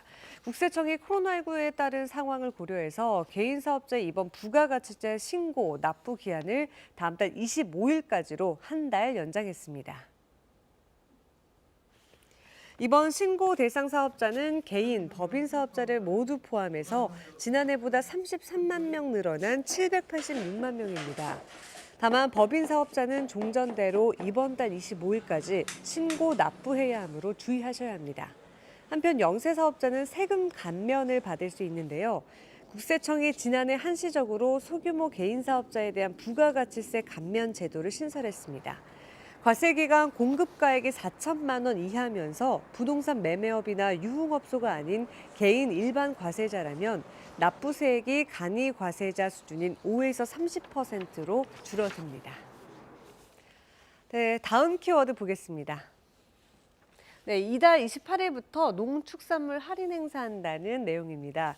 이 정부가 코로나19로 인한 농축산물 내수 위축을 극복하고 소비자의 장바구니 부담을 덜기 위해서 설 명절 대목에 맞춰서 농축산물 할인 행사에 들어갑니다. 행사 기간 신선 농축산물 가공품을 구매하는 경우에는 20% 할인을 지원할 계획이고요. 전통시장의 경우에는 30% 할인을 할 예정입니다. 다만 행사별로 할인받을 수 있는 금액은 1인당 10,000원 한도로 제한되는데요. 대형마트는 계산 시에 20%를 바로 할인하고요. 온라인 쇼핑몰은 회원들에게 자체 쿠폰 등을 제공합니다. 전통시장 등은 사후 할인권을 제공하거나 회원 마일리지를 적립하도록 했습니다. 전국 제로페이 가맹점에서도 농축산물을 사면 결제액의 20%를 모바일 제로페이 상품권으로 지급합니다. 정부는 올해 농축산물 할인 행사를 760억 원 규모로 연중 실시할 예정입니다. 지금까지 코로나 Q&A였습니다. 홍콩에서는 어제 범민주 진영 인사 50여 명이 국가 전복 혐의로 체포됐습니다. 지난해 홍콩 보안법 시행 이후 최대 규모인데요. 미국은 중국의 민주주의 탄압에 반대한다며 강하게 비판했습니다. 베이징에서 이랑 특파원이 전해왔습니다. 홍콩 입법회 전 의원인 람척 등이 수갑을 찬 채 경찰에 끌려갑니다. 또 다른 전직 의원 게리 판과 우산혁명을 주도했던 베니타이 전 홍콩대 교수, 그리고 미국인 존 클랜시 변호사도 체포됐습니다. 이처럼 어제 홍콩에서 동시다발적으로 체포된 민주화 관련 인사는 모두 50여 명입니다. 홍콩 보안법 시행 이후 최대 규모입니다. 지난해 7월 입법회 선거를 앞두고 야권 단일 후보를 뽑는 예비 경선에 참여한 것에 대해 홍콩 보안법상 국가 전복 혐의를 적용한 겁니다. 최대 무기징역까지 처벌이 가능합니다. 阻撓破壞我哋香港特別行政區入邊嘅政權機關入邊嘅依法執行職能。簡單嚟講，令到我哋不能夠運作，就係咁簡單。 중국 정부는 즉각 환영의 입장을 밝혔습니다. 中国是法治国家，香港是法治社会，我们支持香港警方依法履职。 바이든 미국 행정부의 국무장관으로 지명된 토니 블링컨은 바이든 행정부는 홍콩 시민과 함께 중국의 민주주의 탄압에 반대할 것이라며 강하게 비판했습니다. 바이든 당선인의 취임이 2주 앞으로 다가온 가운데 이번 사태가 미중 간 새로운 갈등으로 번지는 것은 아닌지 우려가 커지고 있습니다. 베이징에서 KBS 뉴스 이랑입니다. 충청과 호남 지역을 중심으로 여전히 눈이 내리고 있습니다. 어제부터 지금까지 임실에는 18.6cm, 경기도 광주에는 14.8cm 정도의 눈이 내려 쌓였는데요. 지금도 충청과 호남 지역을 중심으로는 대설특보가 발효 중이고요. 제주에도 대설특보가 내려져 있는 상황입니다. 모레까지 제주 산지에는 50cm 이상, 호남 서해안 지역에는 30cm가 넘는 눈이 예상되고요. 충남 서해안과 그 밖의 호남 내륙 지역에 최고 20cm, 충청 내륙에는 최고 10cm의 눈이 예상됩니다. 전국 대부분 지역에 한파특보가 발효 중인 가운데 중부 내륙 지역은 20도 안팎의 추위가 이어지고 있습니다. 서울의 체감온도 영하 24.9도 가리키고 있습니다. 날씨 전해드렸습니다. 수도권 등에 내린 많은 눈으로 도로가 얼어붙으면서 밤사이 차량들이 장시간 도로에 묶이고 교통사고도 잇따랐습니다. 오늘 아침 출근길도 극심한 교통 혼잡이 우려됩니다. 서해안과 제주 등에 대설특보가 발효된 가운데 제주에는 최고 50cm의 많은 눈이 예상됩니다. 서울에 3년 만에 한파 경보가 발령되는 등 북극발 강추위는 내일 절정에 이를 걸로 보입니다. 미국 트럼프 대통령 지지자들이 이 대선 당선인 확정을 위해 토론 중이던 워싱턴 연방의회에 난입해 의사당이 봉쇄됐습니다. 의사당 내부에서 여성 한 명이 총에 맞아 중태에 빠졌다고 CNN이 보도했습니다. 최근 일주일 평균 코로나19 신규 확진자 수가 800명대를 기록하면서 3차 유행이 완만한 감소세에 접어든 걸로 분석됐습니다. 정부는 헬스장 등 집합 금지에 대한 반발이 거세지자 방역 지침을 재검토하기로 했습니다. 유럽연합이 화이자에 이어 모더나사의 코로나19 백신 판매를 승인했습니다. 영국에서는 코로나 발병 이후 가장 많은 하루 6만 2천여 명의 신규 확진자가 나왔습니다.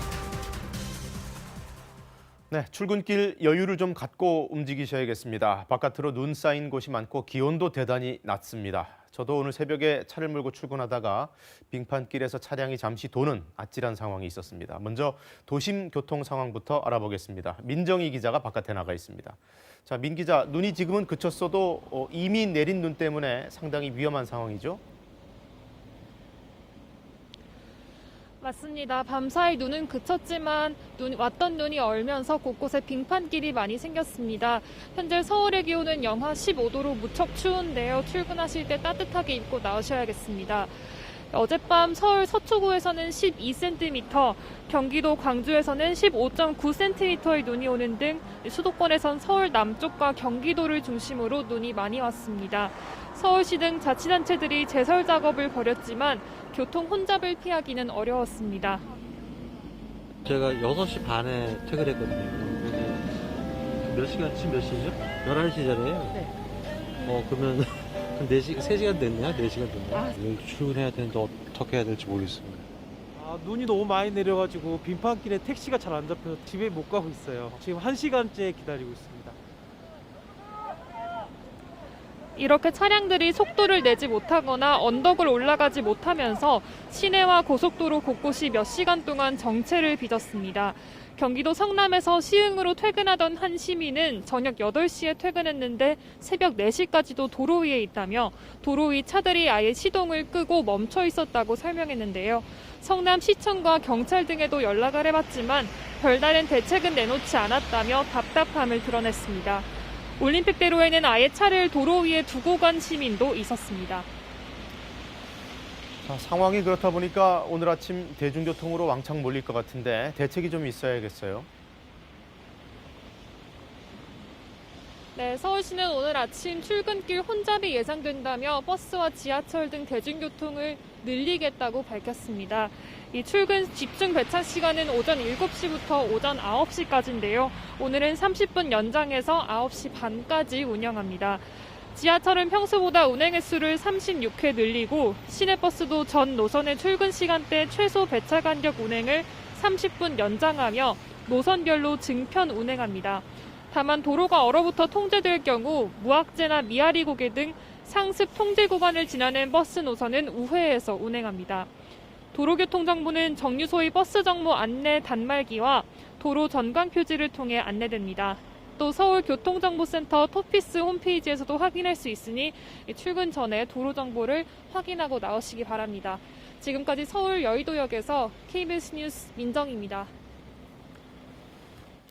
네, 광주 전남 쪽은 다리가 푹푹 빠질 정도로 폭설이 쏟아졌다고 합니다. 지난주에 이어 2주 연속으로 대설을 맞게 된 건데요. 어제부터 시작된 눈이 내일까지도 이어진다는 예보가 있습니다. 현지 취재기자 연결합니다.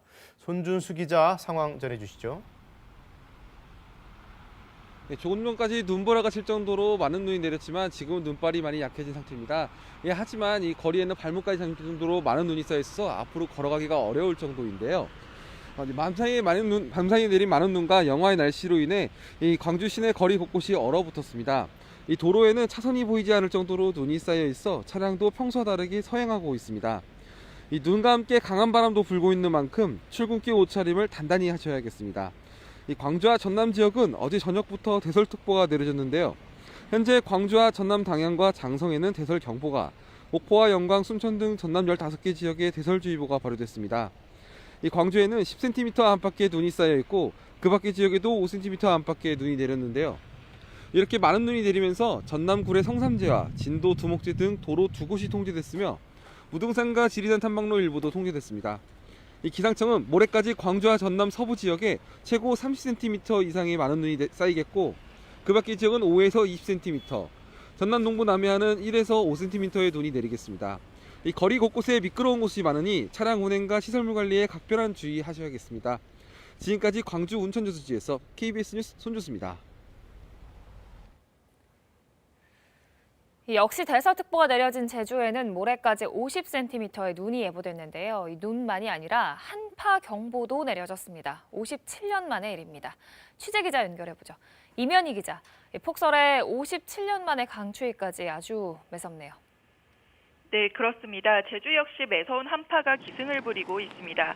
57년 만에 한파 경보가 발효된 제주도 산지에는 오늘 최저 기온이 영하 15.3도까지 떨어졌습니다.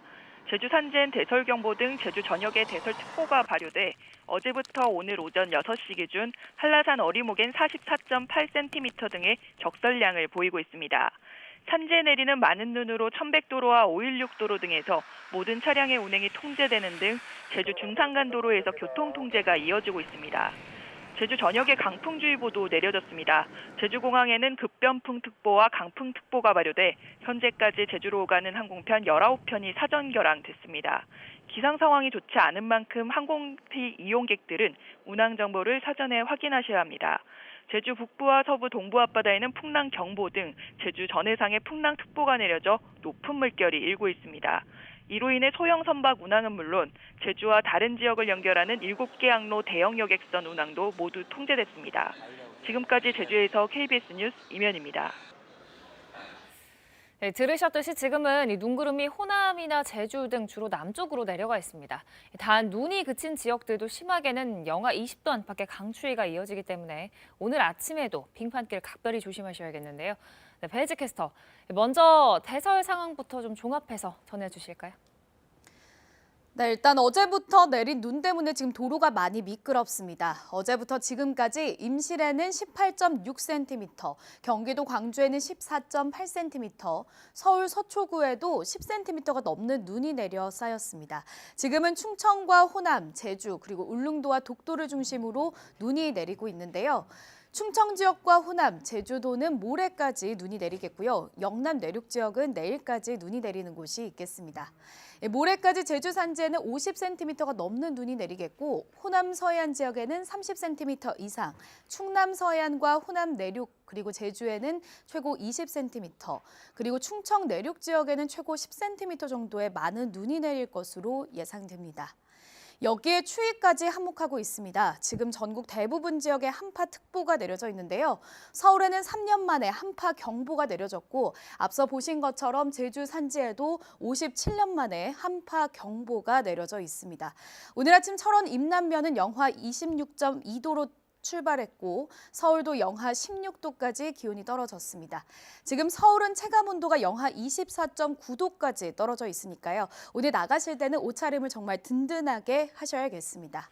지금 해안 지역과 제주를 중심으로는 강풍특보가 발효 중입니다. 강원 산지에는 강풍경보까지 내려져 있습니다. 이 추위는 내일이 절정이 되겠습니다. 내일 서울의 아침 기온 영하 17도까지 떨어지겠고요. 오늘과 내일은 서울의 낮 기온이 영하 10도 안팎에 머물면서 종일 춥겠습니다. 내일이 지나면 기온이 조금씩 오르긴 하겠지만 그래도 일요일까지는 영하 10도 안팎의 추위가 계속되겠습니다. 현재 기온 살펴보겠습니다. 철원이 영하 16.8도, 서울 영하 15도 가리키고 있고요. 대구가 영하 6.9도, 전주는 영하 7.7도까지 떨어져 있습니다. 기온보다 체감 온도가 5도가량 낮기 때문에 옷차림 더 따뜻하게 하셔야겠습니다. 낮 기온 살펴보겠습니다. 서울이 영하 11도, 철원 영하 13도로 낮 동안에도 종일 춥겠고요. 춘천과 청주도 영하 10도 예상됩니다. 광주와 대구는 영하 6도 안팎에 머물겠습니다. 바다의 물결은 모든 해상에 풍랑특보가 내려진 가운데 최고 5에서 6m까지 거세게 일겠습니다. 당분간 추위는 길게 이어지겠고요. 또 호남과 제주를 중심으로 충청 지역에도 많은 눈이 예보가 들어있는 만큼 시설물 피해 없도록 각별히 유의하셔야겠습니다. 날씨 전해드렸습니다. 네, 전환방송 주간방송사인 저희 KBS에는 기상재해가 발생할 때마다 많은 시민분들께서 생생한 제보 영상들을 보내주고 계십니다. 이번에도 눈과 관련된 여러 영상들이 들어왔는데요. 취재기자와 함께 주요 화면을 살펴보겠습니다. 김경진 기자, 일단 지금 출근길 걱정하시는 분들이 많을 텐데 CCTV 영상부터 좀 보고 갈까요? 네, 일단 본격적인 출근길이 시작될 시간인데요. 네. 이 시각 서울 강남대로에 설치된 KBS 재난감시 CCTV 먼저 보면서 설명드리겠습니다. 교통량이 점점 늘어나기는 한 모습인데 아직까지 본격적으로 출근길은 시작되지 않은 것으로 보이고요. 네. 보시면 아직까지도 모든 차선이 꽁꽁 얼어붙은 빙판길의 모습을 보이고 있습니다. 다음은 서초대로 영상이 준비가 됐으면 CCTV가 지금 잠깐 멈춰서요.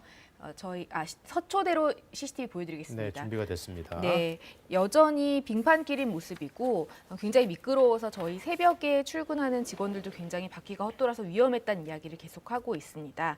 특히 어제는 강남 일대에 눈이 굉장히 많이 내려서 출근길에 각별히 유의하셔야 할 것 같습니다. 네. 이어서 KBS로 들어온 제보 영상 보면서 소개해드리겠습니다. 이 영상은 어젯밤 9시 45분에 촬영된 영상인데 네. 버스가 승용차를 들이받고 승용차가 또 다른 버스를 들이받고 버스가 다시 버스를 들이받는 일단 연쇄 교통사고가 일어났습니다. 차량이 넉 대 이상 부딪힌 사고가 났는데요. 수원 권성구 서둔동에서 시청자 윤영찬 씨가 촬영하신 영상인데 굉장히 아찔한 순간이었습니다만 당시 다행히 승용차에서는 운전자가 밖으로 빠져나와 있는 상태여서 인명피해는 없었다고 합니다. 네, 사람이 있었으면 큰일 날 뻔했어요. 네. 다음 영상은 어제 저녁 7시 50분쯤 시청자 이정무 씨가 경기도 성남시 분당구 정자동에서 촬영한 영상인데요.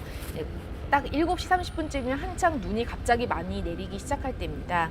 당시 이정무 씨는 음식 배달을 하고 복귀 중에 촬영하신 영상이라고 하는데요. 네.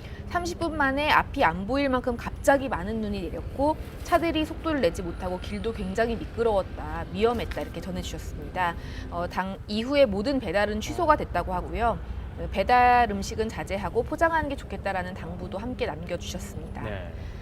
네, 다음 영상을 보시겠습니다. 시청자 장인용 씨가 어젯밤 9시쯤 이 서울시 용산구 한강로동 신용산역 인근을 고층에서 촬영해 주신 영상인데요.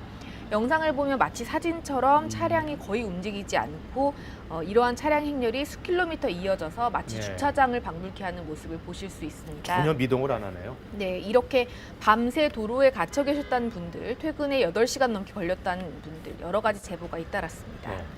네, 다음 영상은 오늘 새벽 0시 30분 서울 강남구 삼성동에서 시청자 백영원 씨가 촬영해 주신 영상인데 버스가 눈길에 갇혀 있는데 시민들 여러 명이 함께 버스를 밀어서 움직이는 장면입니다. 오르막길이다 보니까 버스가 꼼짝도 않고 있었는데 시민들이 힘을 보태니 움직이기 시작했다는 제보인데요. 다만 이렇게 버스를 뒤에서 미는 건 굉장히 위험하기 때문에 이 도움을 주시더라도 각별히 유의할 필요가 있다. 이런 상황입니다. 2차 사고를 조심해야겠죠. 네. 마지막 영상입니다. 어젯밤 8시 30분쯤 서울시 서초구 방배동 까치고기 상황입니다. 경찰관과 시민들이 힘을 합쳐서 차를 밀고 있는데 이렇게 도움을 받아서 겨우 차를 움직일 수 있었고 당시 굉장히 긴박한 상황이었는데 도움을 주셔서 정말 감사했다. 시민들의 도움에 따뜻함을 느꼈다는 제보도 여러 건 접수됐습니다. 네, 아침에도 좀 조심 운전을 하셔야겠습니다. 김경진 기자와 함께 제보 영상 살펴봤습니다. 수고하셨습니다. 자, 미국에서 민주주의의 보루가 되어야 할 의사당에 정치 시위대가 난입하는 대소동이 벌어지고 있습니다. 바이든 대통령 당선인의 취임과 관련된 의회 차원의 사전 절차가 진행 중이었는데요. 트럼프 대통령의 지지자들이 그걸 방해하려고 들이닥친 겁니다. 총격도 발생하고 대단히 혼란스러운 상황입니다. 현지 특파원을 연결하겠습니다. 김기현 특파원, 이 바이든 당선인은 시위대가 아니라 폭도다 이렇게까지 표현을 하던데 사실 그렇게 볼만도 하죠? 네, 현재 워싱턴에 있는 미 연방의사당에 난입했던 시위대를 경찰이 진압하고 있는 것으로 알려졌습니다.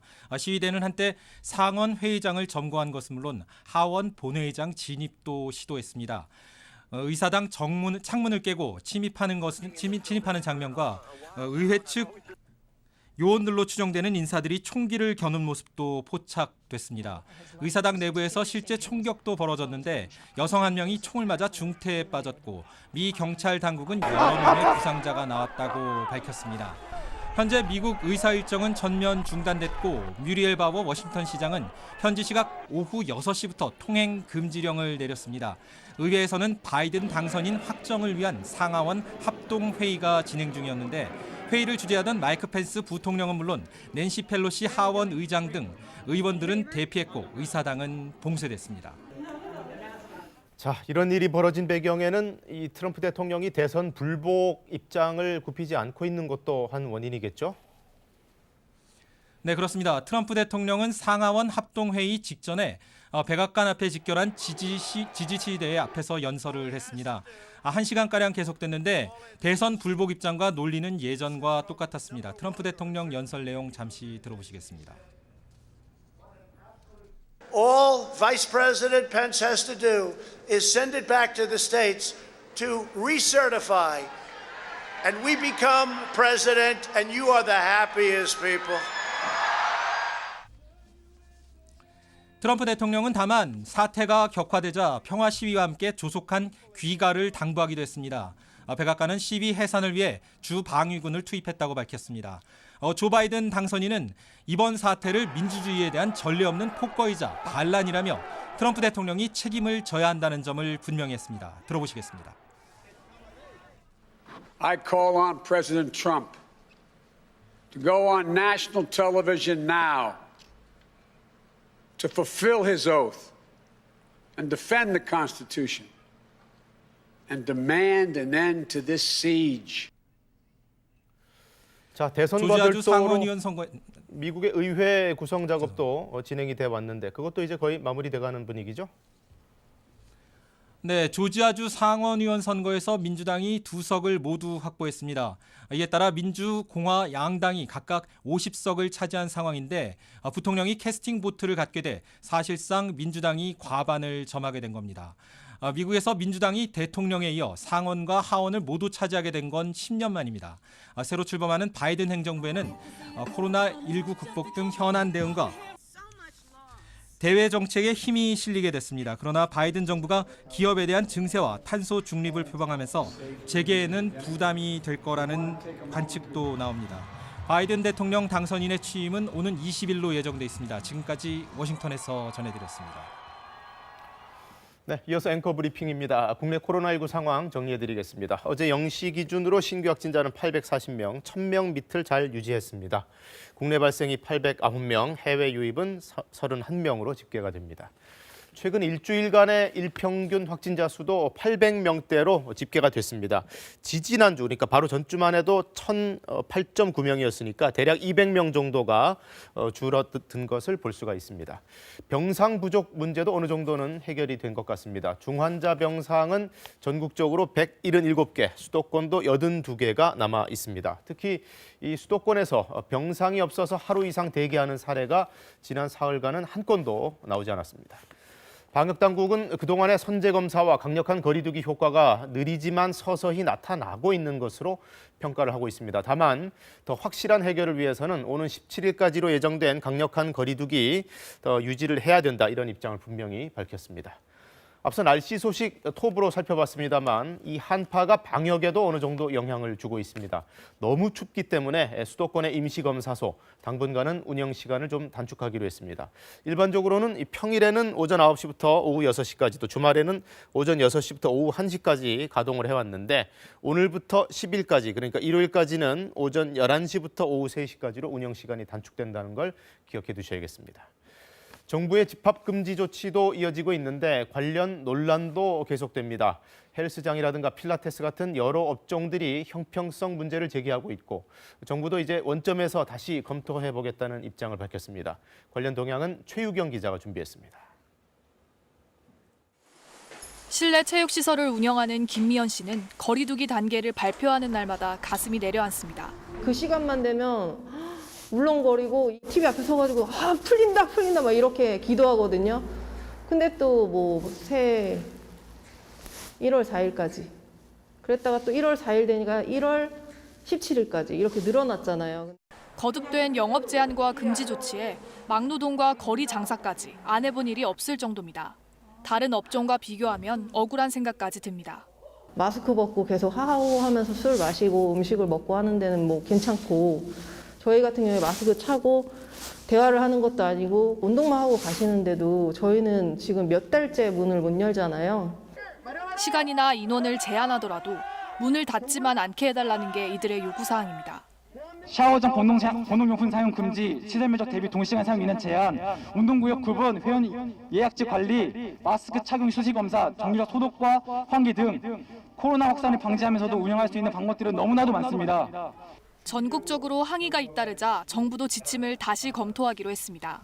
정부가 고심 끝에 정한 기준이지만 현장에서 받아들여지지 못한다면 보완해야 할 것입니다.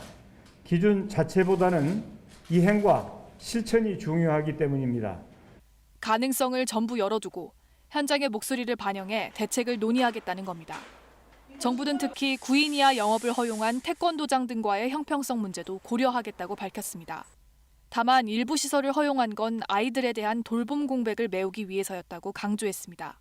또 영업장마다 상황이 워낙 다양하고 복잡해 지침을 일사불란하게 적용하는 데 한계가 있다고도 설명했습니다. KBS 뉴스 최유경입니다. 집단 감염은 여전히 곳곳에서 이어지고 있습니다. 교정시설도 그중 하나인데요. 서울 동부구치소에서 67명이 추가로 확진되는 등 전국적으로 교정시설 관련 확진자가 1,200명을 넘겼습니다. 법무부는 전수검사를 전국의 54개 모든 시설로 확대하기로 했습니다. 이재희 기자입니다. 법무부가 집계한 전국 교정시설 확진자는 어제 오후 5시 기준 1,203명입니다. 서울 동부구치소 6차 전수검사에서 수용자 67명이 추가로 코로나19 확진 판정을 받았습니다. 동부구치소에서 영월교도소와 강원 북부교도소로 이송된 수용자 10명도 확진됐습니다. 서울 남부교도소에서도 수용자 1명이 양성 판정을 받았습니다. 법무부는 동부구치소 집단 감염에 대한 초기 대응이 부실했다고 인정했습니다. 확진자와 접촉한 수용자의 1인 1실 격리가 지켜지지 않았다는 겁니다. 지난해 11월 말 기준 동부구치소 수용률은 116%. 초과밀 상태다 보니 접촉자 다수가 한 공간에 머물렀는데 이 과정에서 감염이 확산된 것 같다고 밝혔습니다. 대부분 그 접촉자 그룹에서 50% 이상 그렇게 나오고 있어서 그런 불가피한 밀접 접촉에 의한 감염이 계속되는 것이 아닌가. 동부구치소 수용자 4명은 정부를 상대로 첫 손해배상 청구 소송을 냈습니다. 방역조치 부실 탓에 코로나19에 걸렸다며 한 사람당 1,000만 원씩을 배상하라고 요구했습니다. 이 마스크 관련해가지고 보급이 잘 안 된 부분도 없고 격리가 제대로 잘 이루어지지 않은 것으로 지금 저희가 파악하고 있어요.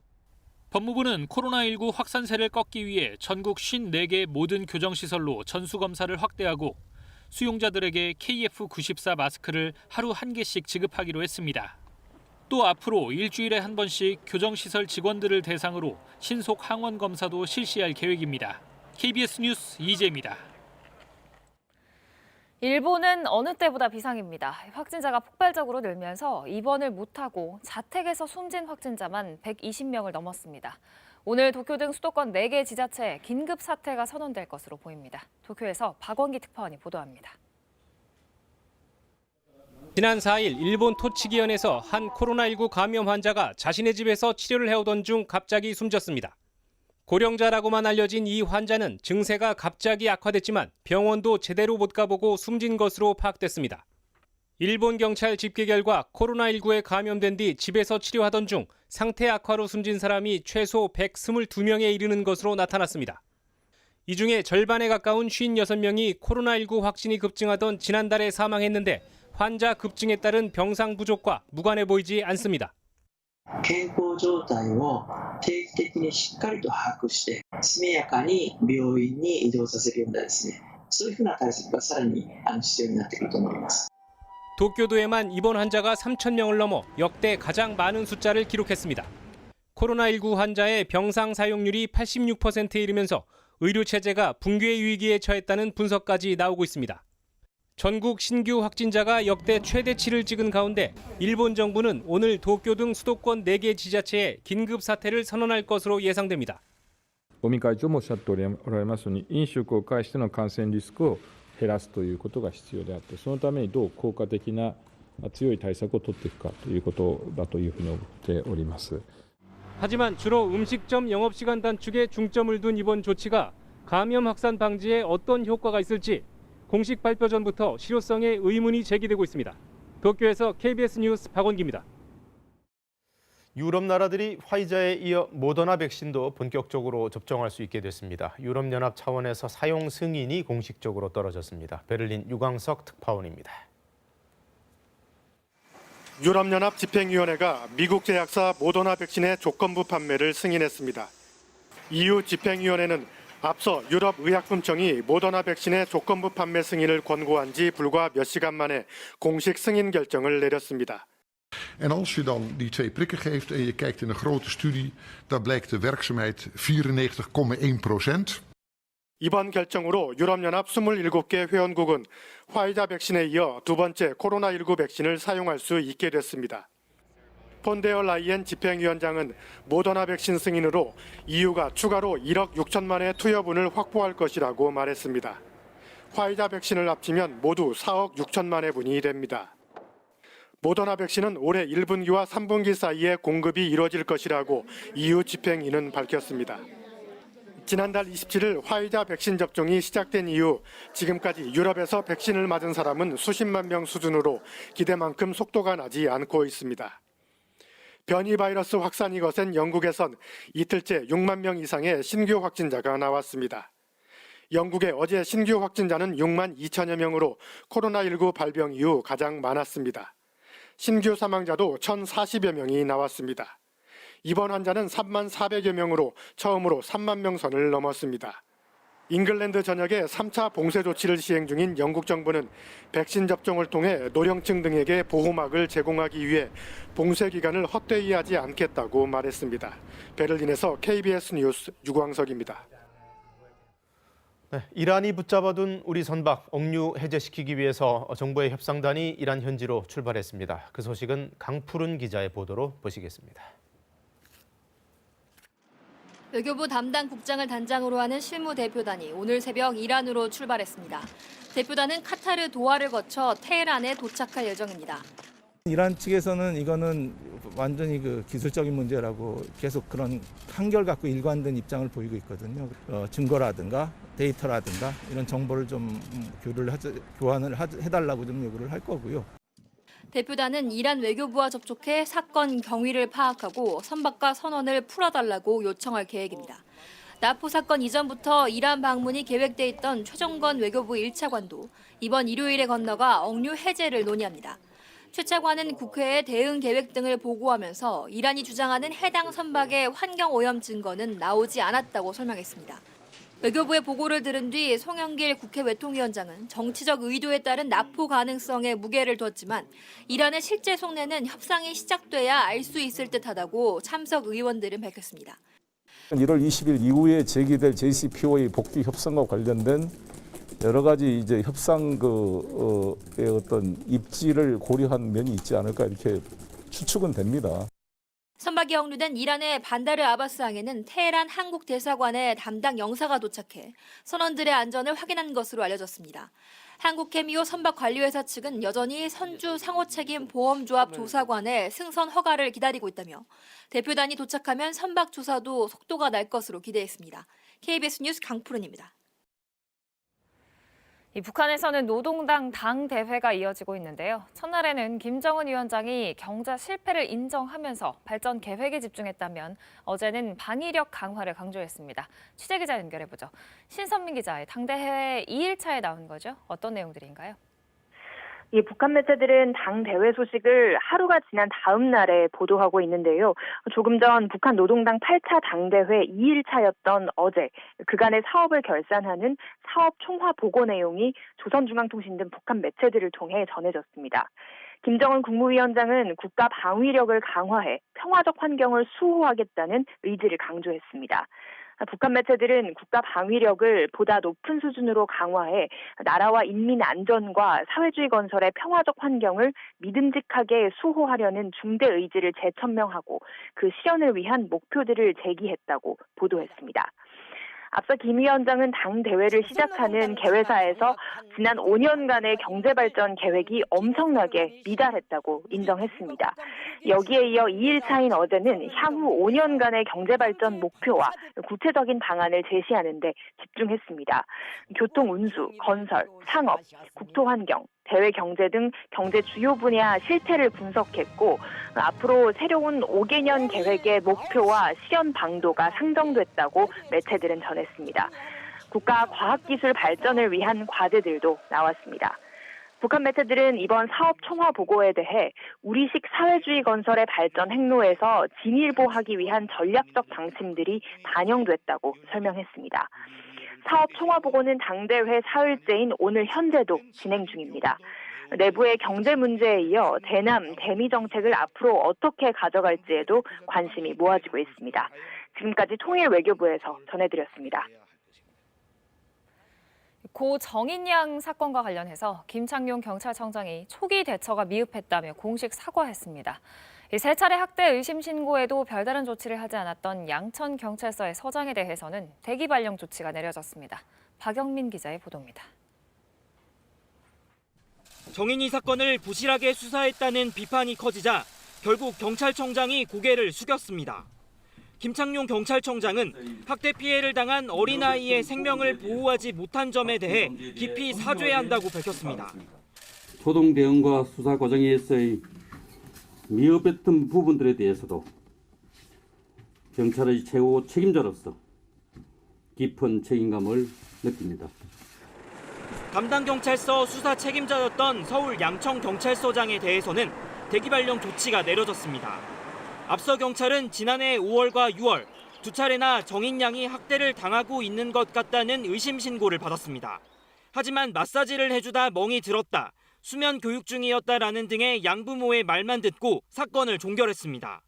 이후 정인이를 진료한 소아과 의사가 직접 학대가 의심된다고 신고했지만 역시 별다른 조치를 하지 않았습니다. 정인이가 숨진 뒤 뒤늦게 이 사실이 알려져 감찰이 진행됐지만 3차 신고 담당 경찰 5명만 징계위로 넘겨졌습니다. 1, 2차 신고 담당자들은 징계위 회부 없이 주의나 경고 같은 경징계에 그쳤습니다. 청와대 국민청원 게시판에는 담당 경찰을 파면하라는 글이 올라와 하루 만에 답변 기준인 20만 명의 동의를 얻었습니다. 대한소아청소년과 의사회도 의학 논문 등 근거를 바탕으로 정인이의 양부모를 살인죄로 기소해야 한다는 의견서를 검찰에 제출했습니다. 축구 경기에서 상대방한테 배를 심하게 발로 걷어 찰 정도가 돼야 췌장이 파손된다, 그런 내용들이 있었습니다.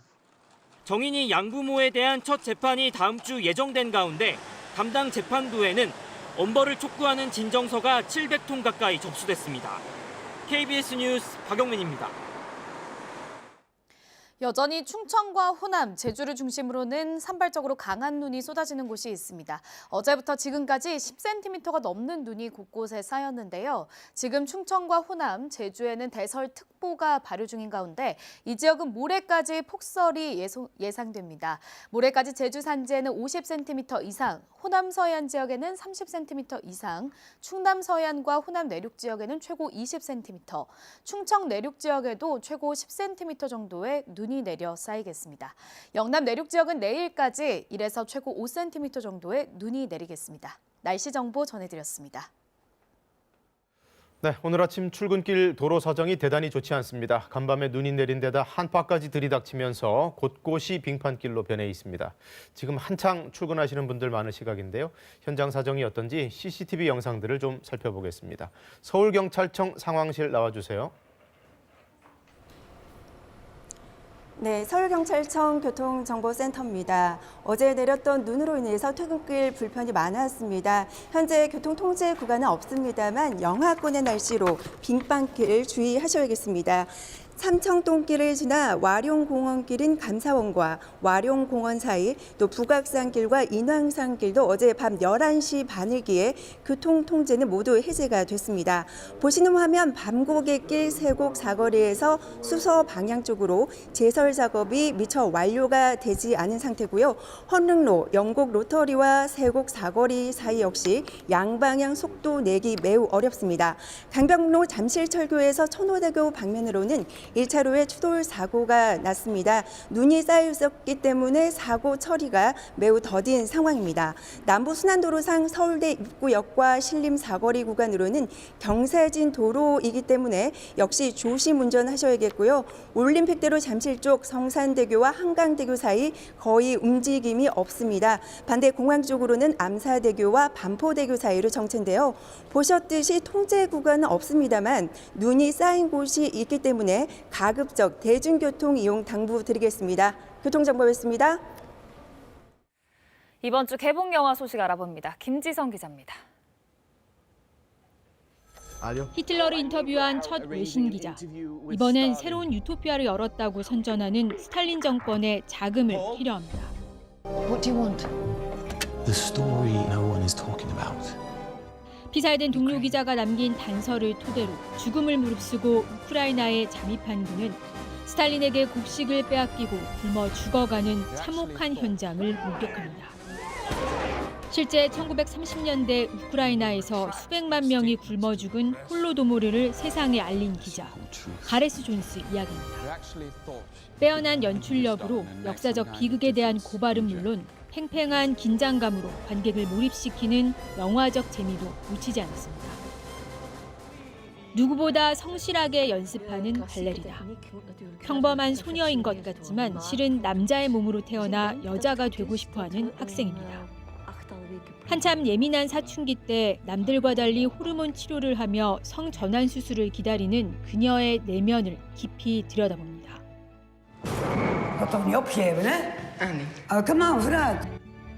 혼란과 두려움, 진짜 나를 찾겠다는 단호한 의지, 그녀의 진심을 매혹적인 영상으로 호소력 있게 담았습니다.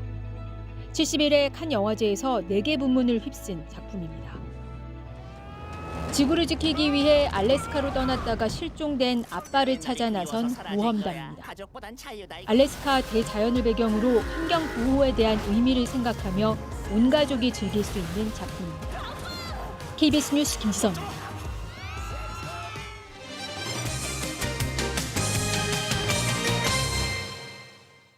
정부 청사에 무단 침입한 20대 남성이 구속됐습니다. 그런데 당시 청사 보안에 심각한 문제가 있었던 것으로 드러났습니다. 백상현 기자입니다. 한 남성이 캐리어 가방을 들고 정부 세종청사 담장 쪽으로 뛰어갑니다. 가방을 안쪽으로 던져 넣더니 곧바로 2m가 넘는 철제 담장을 기어오릅니다. 청사 영내에 진입한 남성, 다시 가방을 챙겨 사라집니다. CCTV나 그게 좀 발각이 안 되는 걸 사각지로 했습니다. 워낙 지역이 넓다 보니까 모든 지역을 다 커버가 안 되거든요. 처음 남성이 향한 곳은 지하주차장. 지하 출입문은 출입증을 대야 열리게 돼 있지만 남성이 들어간 문은 시설 노후화로 잠금 장치가 작동하지 않았습니다. 지하 주차장으로 내려온 남성은 이 문을 열고 건물 안쪽으로 들어와서 이 계단을 이용해 위쪽으로 올라갔습니다. 청사 내부까지 진입한 뒤 장관 집무실 앞을 포함해 건물 안을 3시간가량 배회하다 정문으로 유유히 빠져나왔고 이후 이른 아침에 다시 청사에 진입하려다 경비와 경찰의 제지를 받고도 체포되지 않았습니다. 청사관리본부가 남성을 잡고도 앞서 침입한 사실을 알지 못했기 때문입니다. 남성은 서울에 있는 자신의 집에서 뒤늦게 경찰에 붙잡혔습니다. 특히 간이 마약 검사에서 양성 반응이 나와 공용건조물 침입과 마약관리법 위반으로 구속됐습니다. 피의자가 소지한 캐리어 안에는 저희가 확인해 보니까 검거 당시 확인해 보니까 그 안에는 아무것도 확인되지 않았고요. 지난 2016년과 2012년에도 정부 서울청사에 외부인이 침입하는 일이 잇따르는 등 국가 중요시설 중 보안 등급이 가장 높은 정부 청사의 보안이 허술하다는 지적입니다. KBS 뉴스 백상현입니다. 제주 신화월드 카지노에서 현금 145억 원이 사라져 경찰이 금고를 담당했던 외국인 직원의 행방을 쫓고 있습니다. 허지영 기자입니다. 지난 4일 제주의 한 카지노에 보관돼 있던 한화 145억 6천만 원이 사라졌다. 국내에서 두 번째, 제주에선 가장 큰 규모의 제주 신화월드 랜딩 카지노 운영사의 모기업인 홍콩 랜딩 인터내셔널 홈페이지에 올라온 글입니다. 랜딩 카지노 금고에 있던 돈이 사라졌다는 내용입니다. 사건 발생 다음 날 주주와 잠재적 투자자들에게 알린 건데 사라진 돈은 모두 현금입니다. 랜딩 카지노 운영사인 람정 엔터테인먼트 코리아 측은 지난 4일 도난 사실을 파악하고 곧바로 경찰에 신고했다고 밝혔습니다. 또 금고를 담당하던 외국인 직원 1명을 횡령 혐의로 경찰에 고소했다고 전했습니다. 하지만 이 외국인 직원은 지난해 연말 휴가를 간 뒤 현재까지 연락이 닿지 않고 있다고 설명했습니다. 람정 관계자는 사라진 돈 145억 원 모두 모기업인 홍콩 랜딩 인터내셔널 소유로 제주 신화월드와 랜딩 카지노 운영엔 아무런 문제가 없다고 밝혔습니다. 경찰은 카지노 CCTV 등을 분석해 정확한 사건 경위를 파악하는 한편 외국인의 행방을 쫓고 있습니다. KBS 뉴스 허지영입니다. 긴급 재난지원금, 소비시장에 얼마나 긍정적인 영향을 끼쳤을지 부산시가 빅데이터 자료로 분석했더니 의미 있는 결과가 나왔습니다. 이희슬 기자입니다. 지난해 5월 코로나19로 소비 경기가 얼어붙자 정부는 1차 재난지원금을 지급했습니다. 부산시 통계 빅데이터 팀이 부산 시민들의 카드 이용 정보 384만 건을 바탕으로 부산 7개 전통시장에서의 소비 실태를 분석했습니다. 코로나19 유행이 시작한 2월부터 9월까지의 카드 사용액이 전년보다 32% 감소했습니다. 그런데 5월은 반대입니다. 코로나19 이전보다 오히려 16% 늘었습니다. 1차 재난지원금 덕분입니다. 특정 지역 내에서 정해진 기간에 소비하도록 한 점이 의미 있는 경기 부양 효과로 이어졌다는 분석입니다. 전반적으로 소득을 보존해주는 효과가 있었고 그것이 향후에 코로나 이후에라도 경제 회복을 하는데 도움이 될 거다. 저는 그렇게 생각을 합니다. 관광시장에도 코로나19는 치명적이었습니다. 성수기인 6월 기준 부산 28개 관광지의 관광객 수는 30% 떨어졌고 카드 이용 건수도 17% 줄었습니다. 그런데 센텀시티만 28% 늘었습니다. 특히 이용 건수는 감소했는데 금액은 더 많아졌습니다. 백화점에서의 고가 소비가 늘었기 때문입니다. 실제 센텀시티 내의 한 백화점은 해외 명품과 생활용품 매출이 20% 이상 늘었습니다. 전년도 상승률보다도 높았습니다.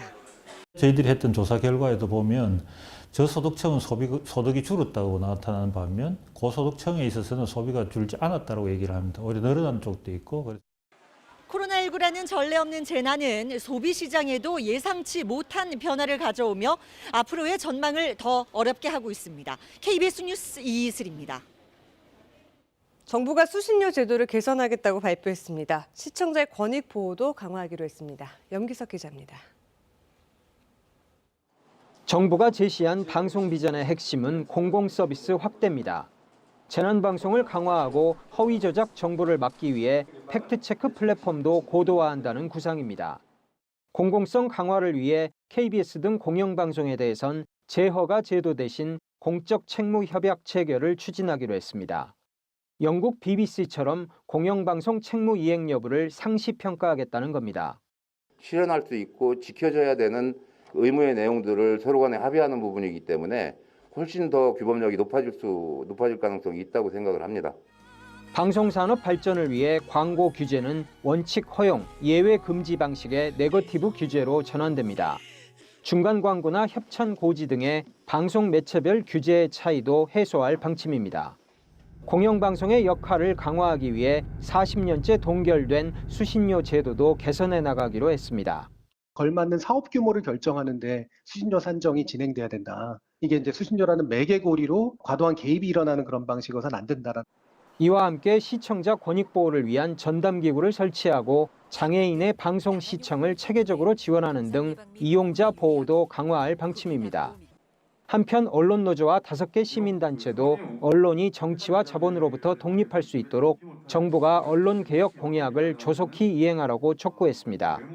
특히 언론 독립을 위한 법 개정과 민영방송의 소유 경영 분리 등을 가장 시급한 과제로 꼽으면서 언론개혁을 차기 정권 과제로 미루지 말라고 강조했습니다. KBS 뉴스 염색입니다.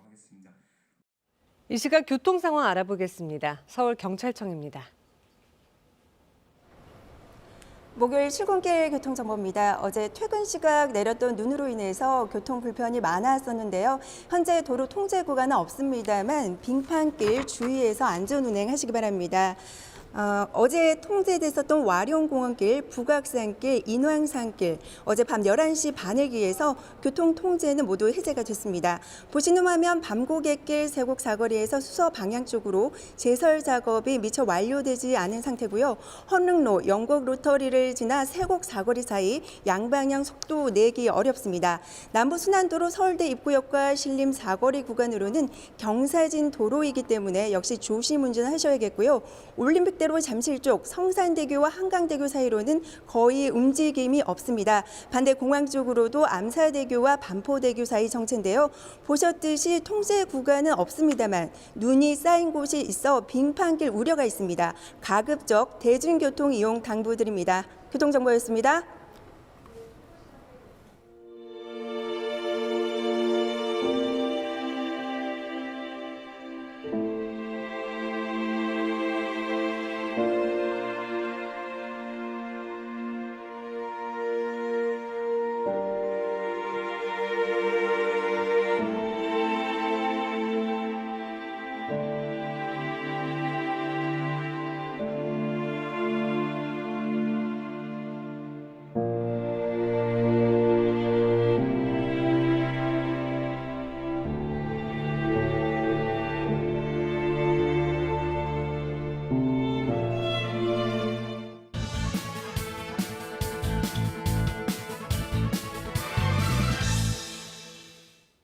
헬스장 업주 등 정부의 방역 조치로 영업이 제한된 자영업자들의 반발이 연일 이어지고 있습니다.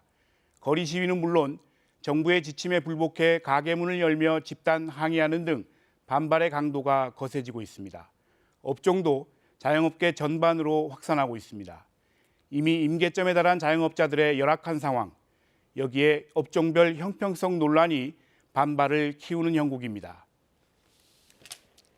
정부가 지난 주말 거리두기 2.5단계를 오는 17일까지 연장하면서 특히 실내 체육시설은 노래 연습장, 유흥시설 등과 함께 집합 금지 업종으로 2주 더 묶이게 됐습니다.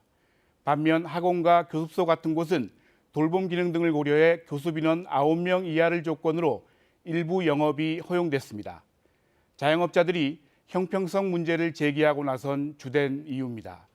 실내 상황이 크게 다를 바 없는데도 방역 기준이 들쭉날쭉이고 업종별로 너무 획일화돼 있다는 겁니다. 방역 당국이 거리두기 지침을 재검토하기로 한 것은 다행스러운 일입니다. 특히 형평성 논란이 거센 실내 체육시설의 방역 기준을 조만간 보완하기로 했습니다. 자영업자들의 호소를 더는 외면하기 힘든 상황에서 현실적인 대안을 찾겠다는 취지로 풀이됩니다. 물론 힘겹게 이어온 지금의 방역 시스템의 틀을 유지하면서 모두를 만족시킬 맞춤형 대책을 내놓는 게 쉽지는 않은 일입니다. 그러나 자영업자들이 한계에 달한 상황에서 시기를 늦춰서는 효과를 거두기 어렵습니다. 코로나 방역의 가장 큰 어려움은 장기간 지속에 따른 피로감입니다. 방역에 대한 저항이 확산될 경우 자칫 방역망 자체가 흔들릴 수 있습니다. 3차 대유행을 억제하면서도 자영업자들의 생계 대책을 함께 염두에 두는 맞춤형 대책이 반드시 필요한 시점입니다. 자영업자들에 대한 지원 대책도 형평성 논란이 없도록 업종 간 세밀한 기준을 세우는 방안도 검토가 필요해 보입니다. 뉴스 해설이었습니다. 차가운 대륙 고기압이 확장하면서 그 바람의 방향을 타고 북쪽의 찬 공기가 우리나라 쪽으로 내려왔습니다. 이 때문에 날은 추워졌고요. 또 찬 공기가 상대적으로 따뜻한 서해상을 지나면서 강하게 눈구름대가 발달했습니다. 어제부터 지금까지 곳곳에는 10cm가 넘는 눈이 내려 쌓인 곳도 있고 지금은 충청과 남부지방, 제주를 중심으로 여전히 눈이 내리고 있습니다. 도로가 미끄러운 곳이 많아서 오늘 출근길 조금 여유 있게 나오셔야겠습니다. 지금 충청과 호남 지역, 제주에는 대설특보가 발효 중이고요. 모레까지 제주 산지에는 50cm가 넘는 눈이 내리겠고 호남 서쪽 지역에는 30cm 이상, 충남 서해안과 호남 내륙 지역, 그리고 제주에는 최고 20cm, 충청 내륙 지역에는 3에서 최고 10cm 정도의 눈이 더 내릴 것으로 예상됩니다. 영남 내륙 지역도 내일까지는 최고 5cm 정도의 눈이 더 내려 쌓이겠습니다. 지금 날도 매우 춥습니다. 전국 대부분 지역에 한파특보가 내려졌고요. 서울에는 3년 만에 한파경보가 발효됐습니다. 오늘 아침 철원 임남면은 영하 26.5도로 출발했고 서울도 영하 16.3도로 출발했습니다. 체감온도가 영하 25.3도까지 떨어져 있으니까 따뜻하게 입으셔야겠습니다. 오늘 낮 동안에도 기온이 영하 10도 안팎에 머물며 종일 춥겠습니다. 날씨 전해드렸습니다. 네, 안전 운전 다시 한번 당부드리면서 뉴스광장 마치겠습니다. 고맙습니다.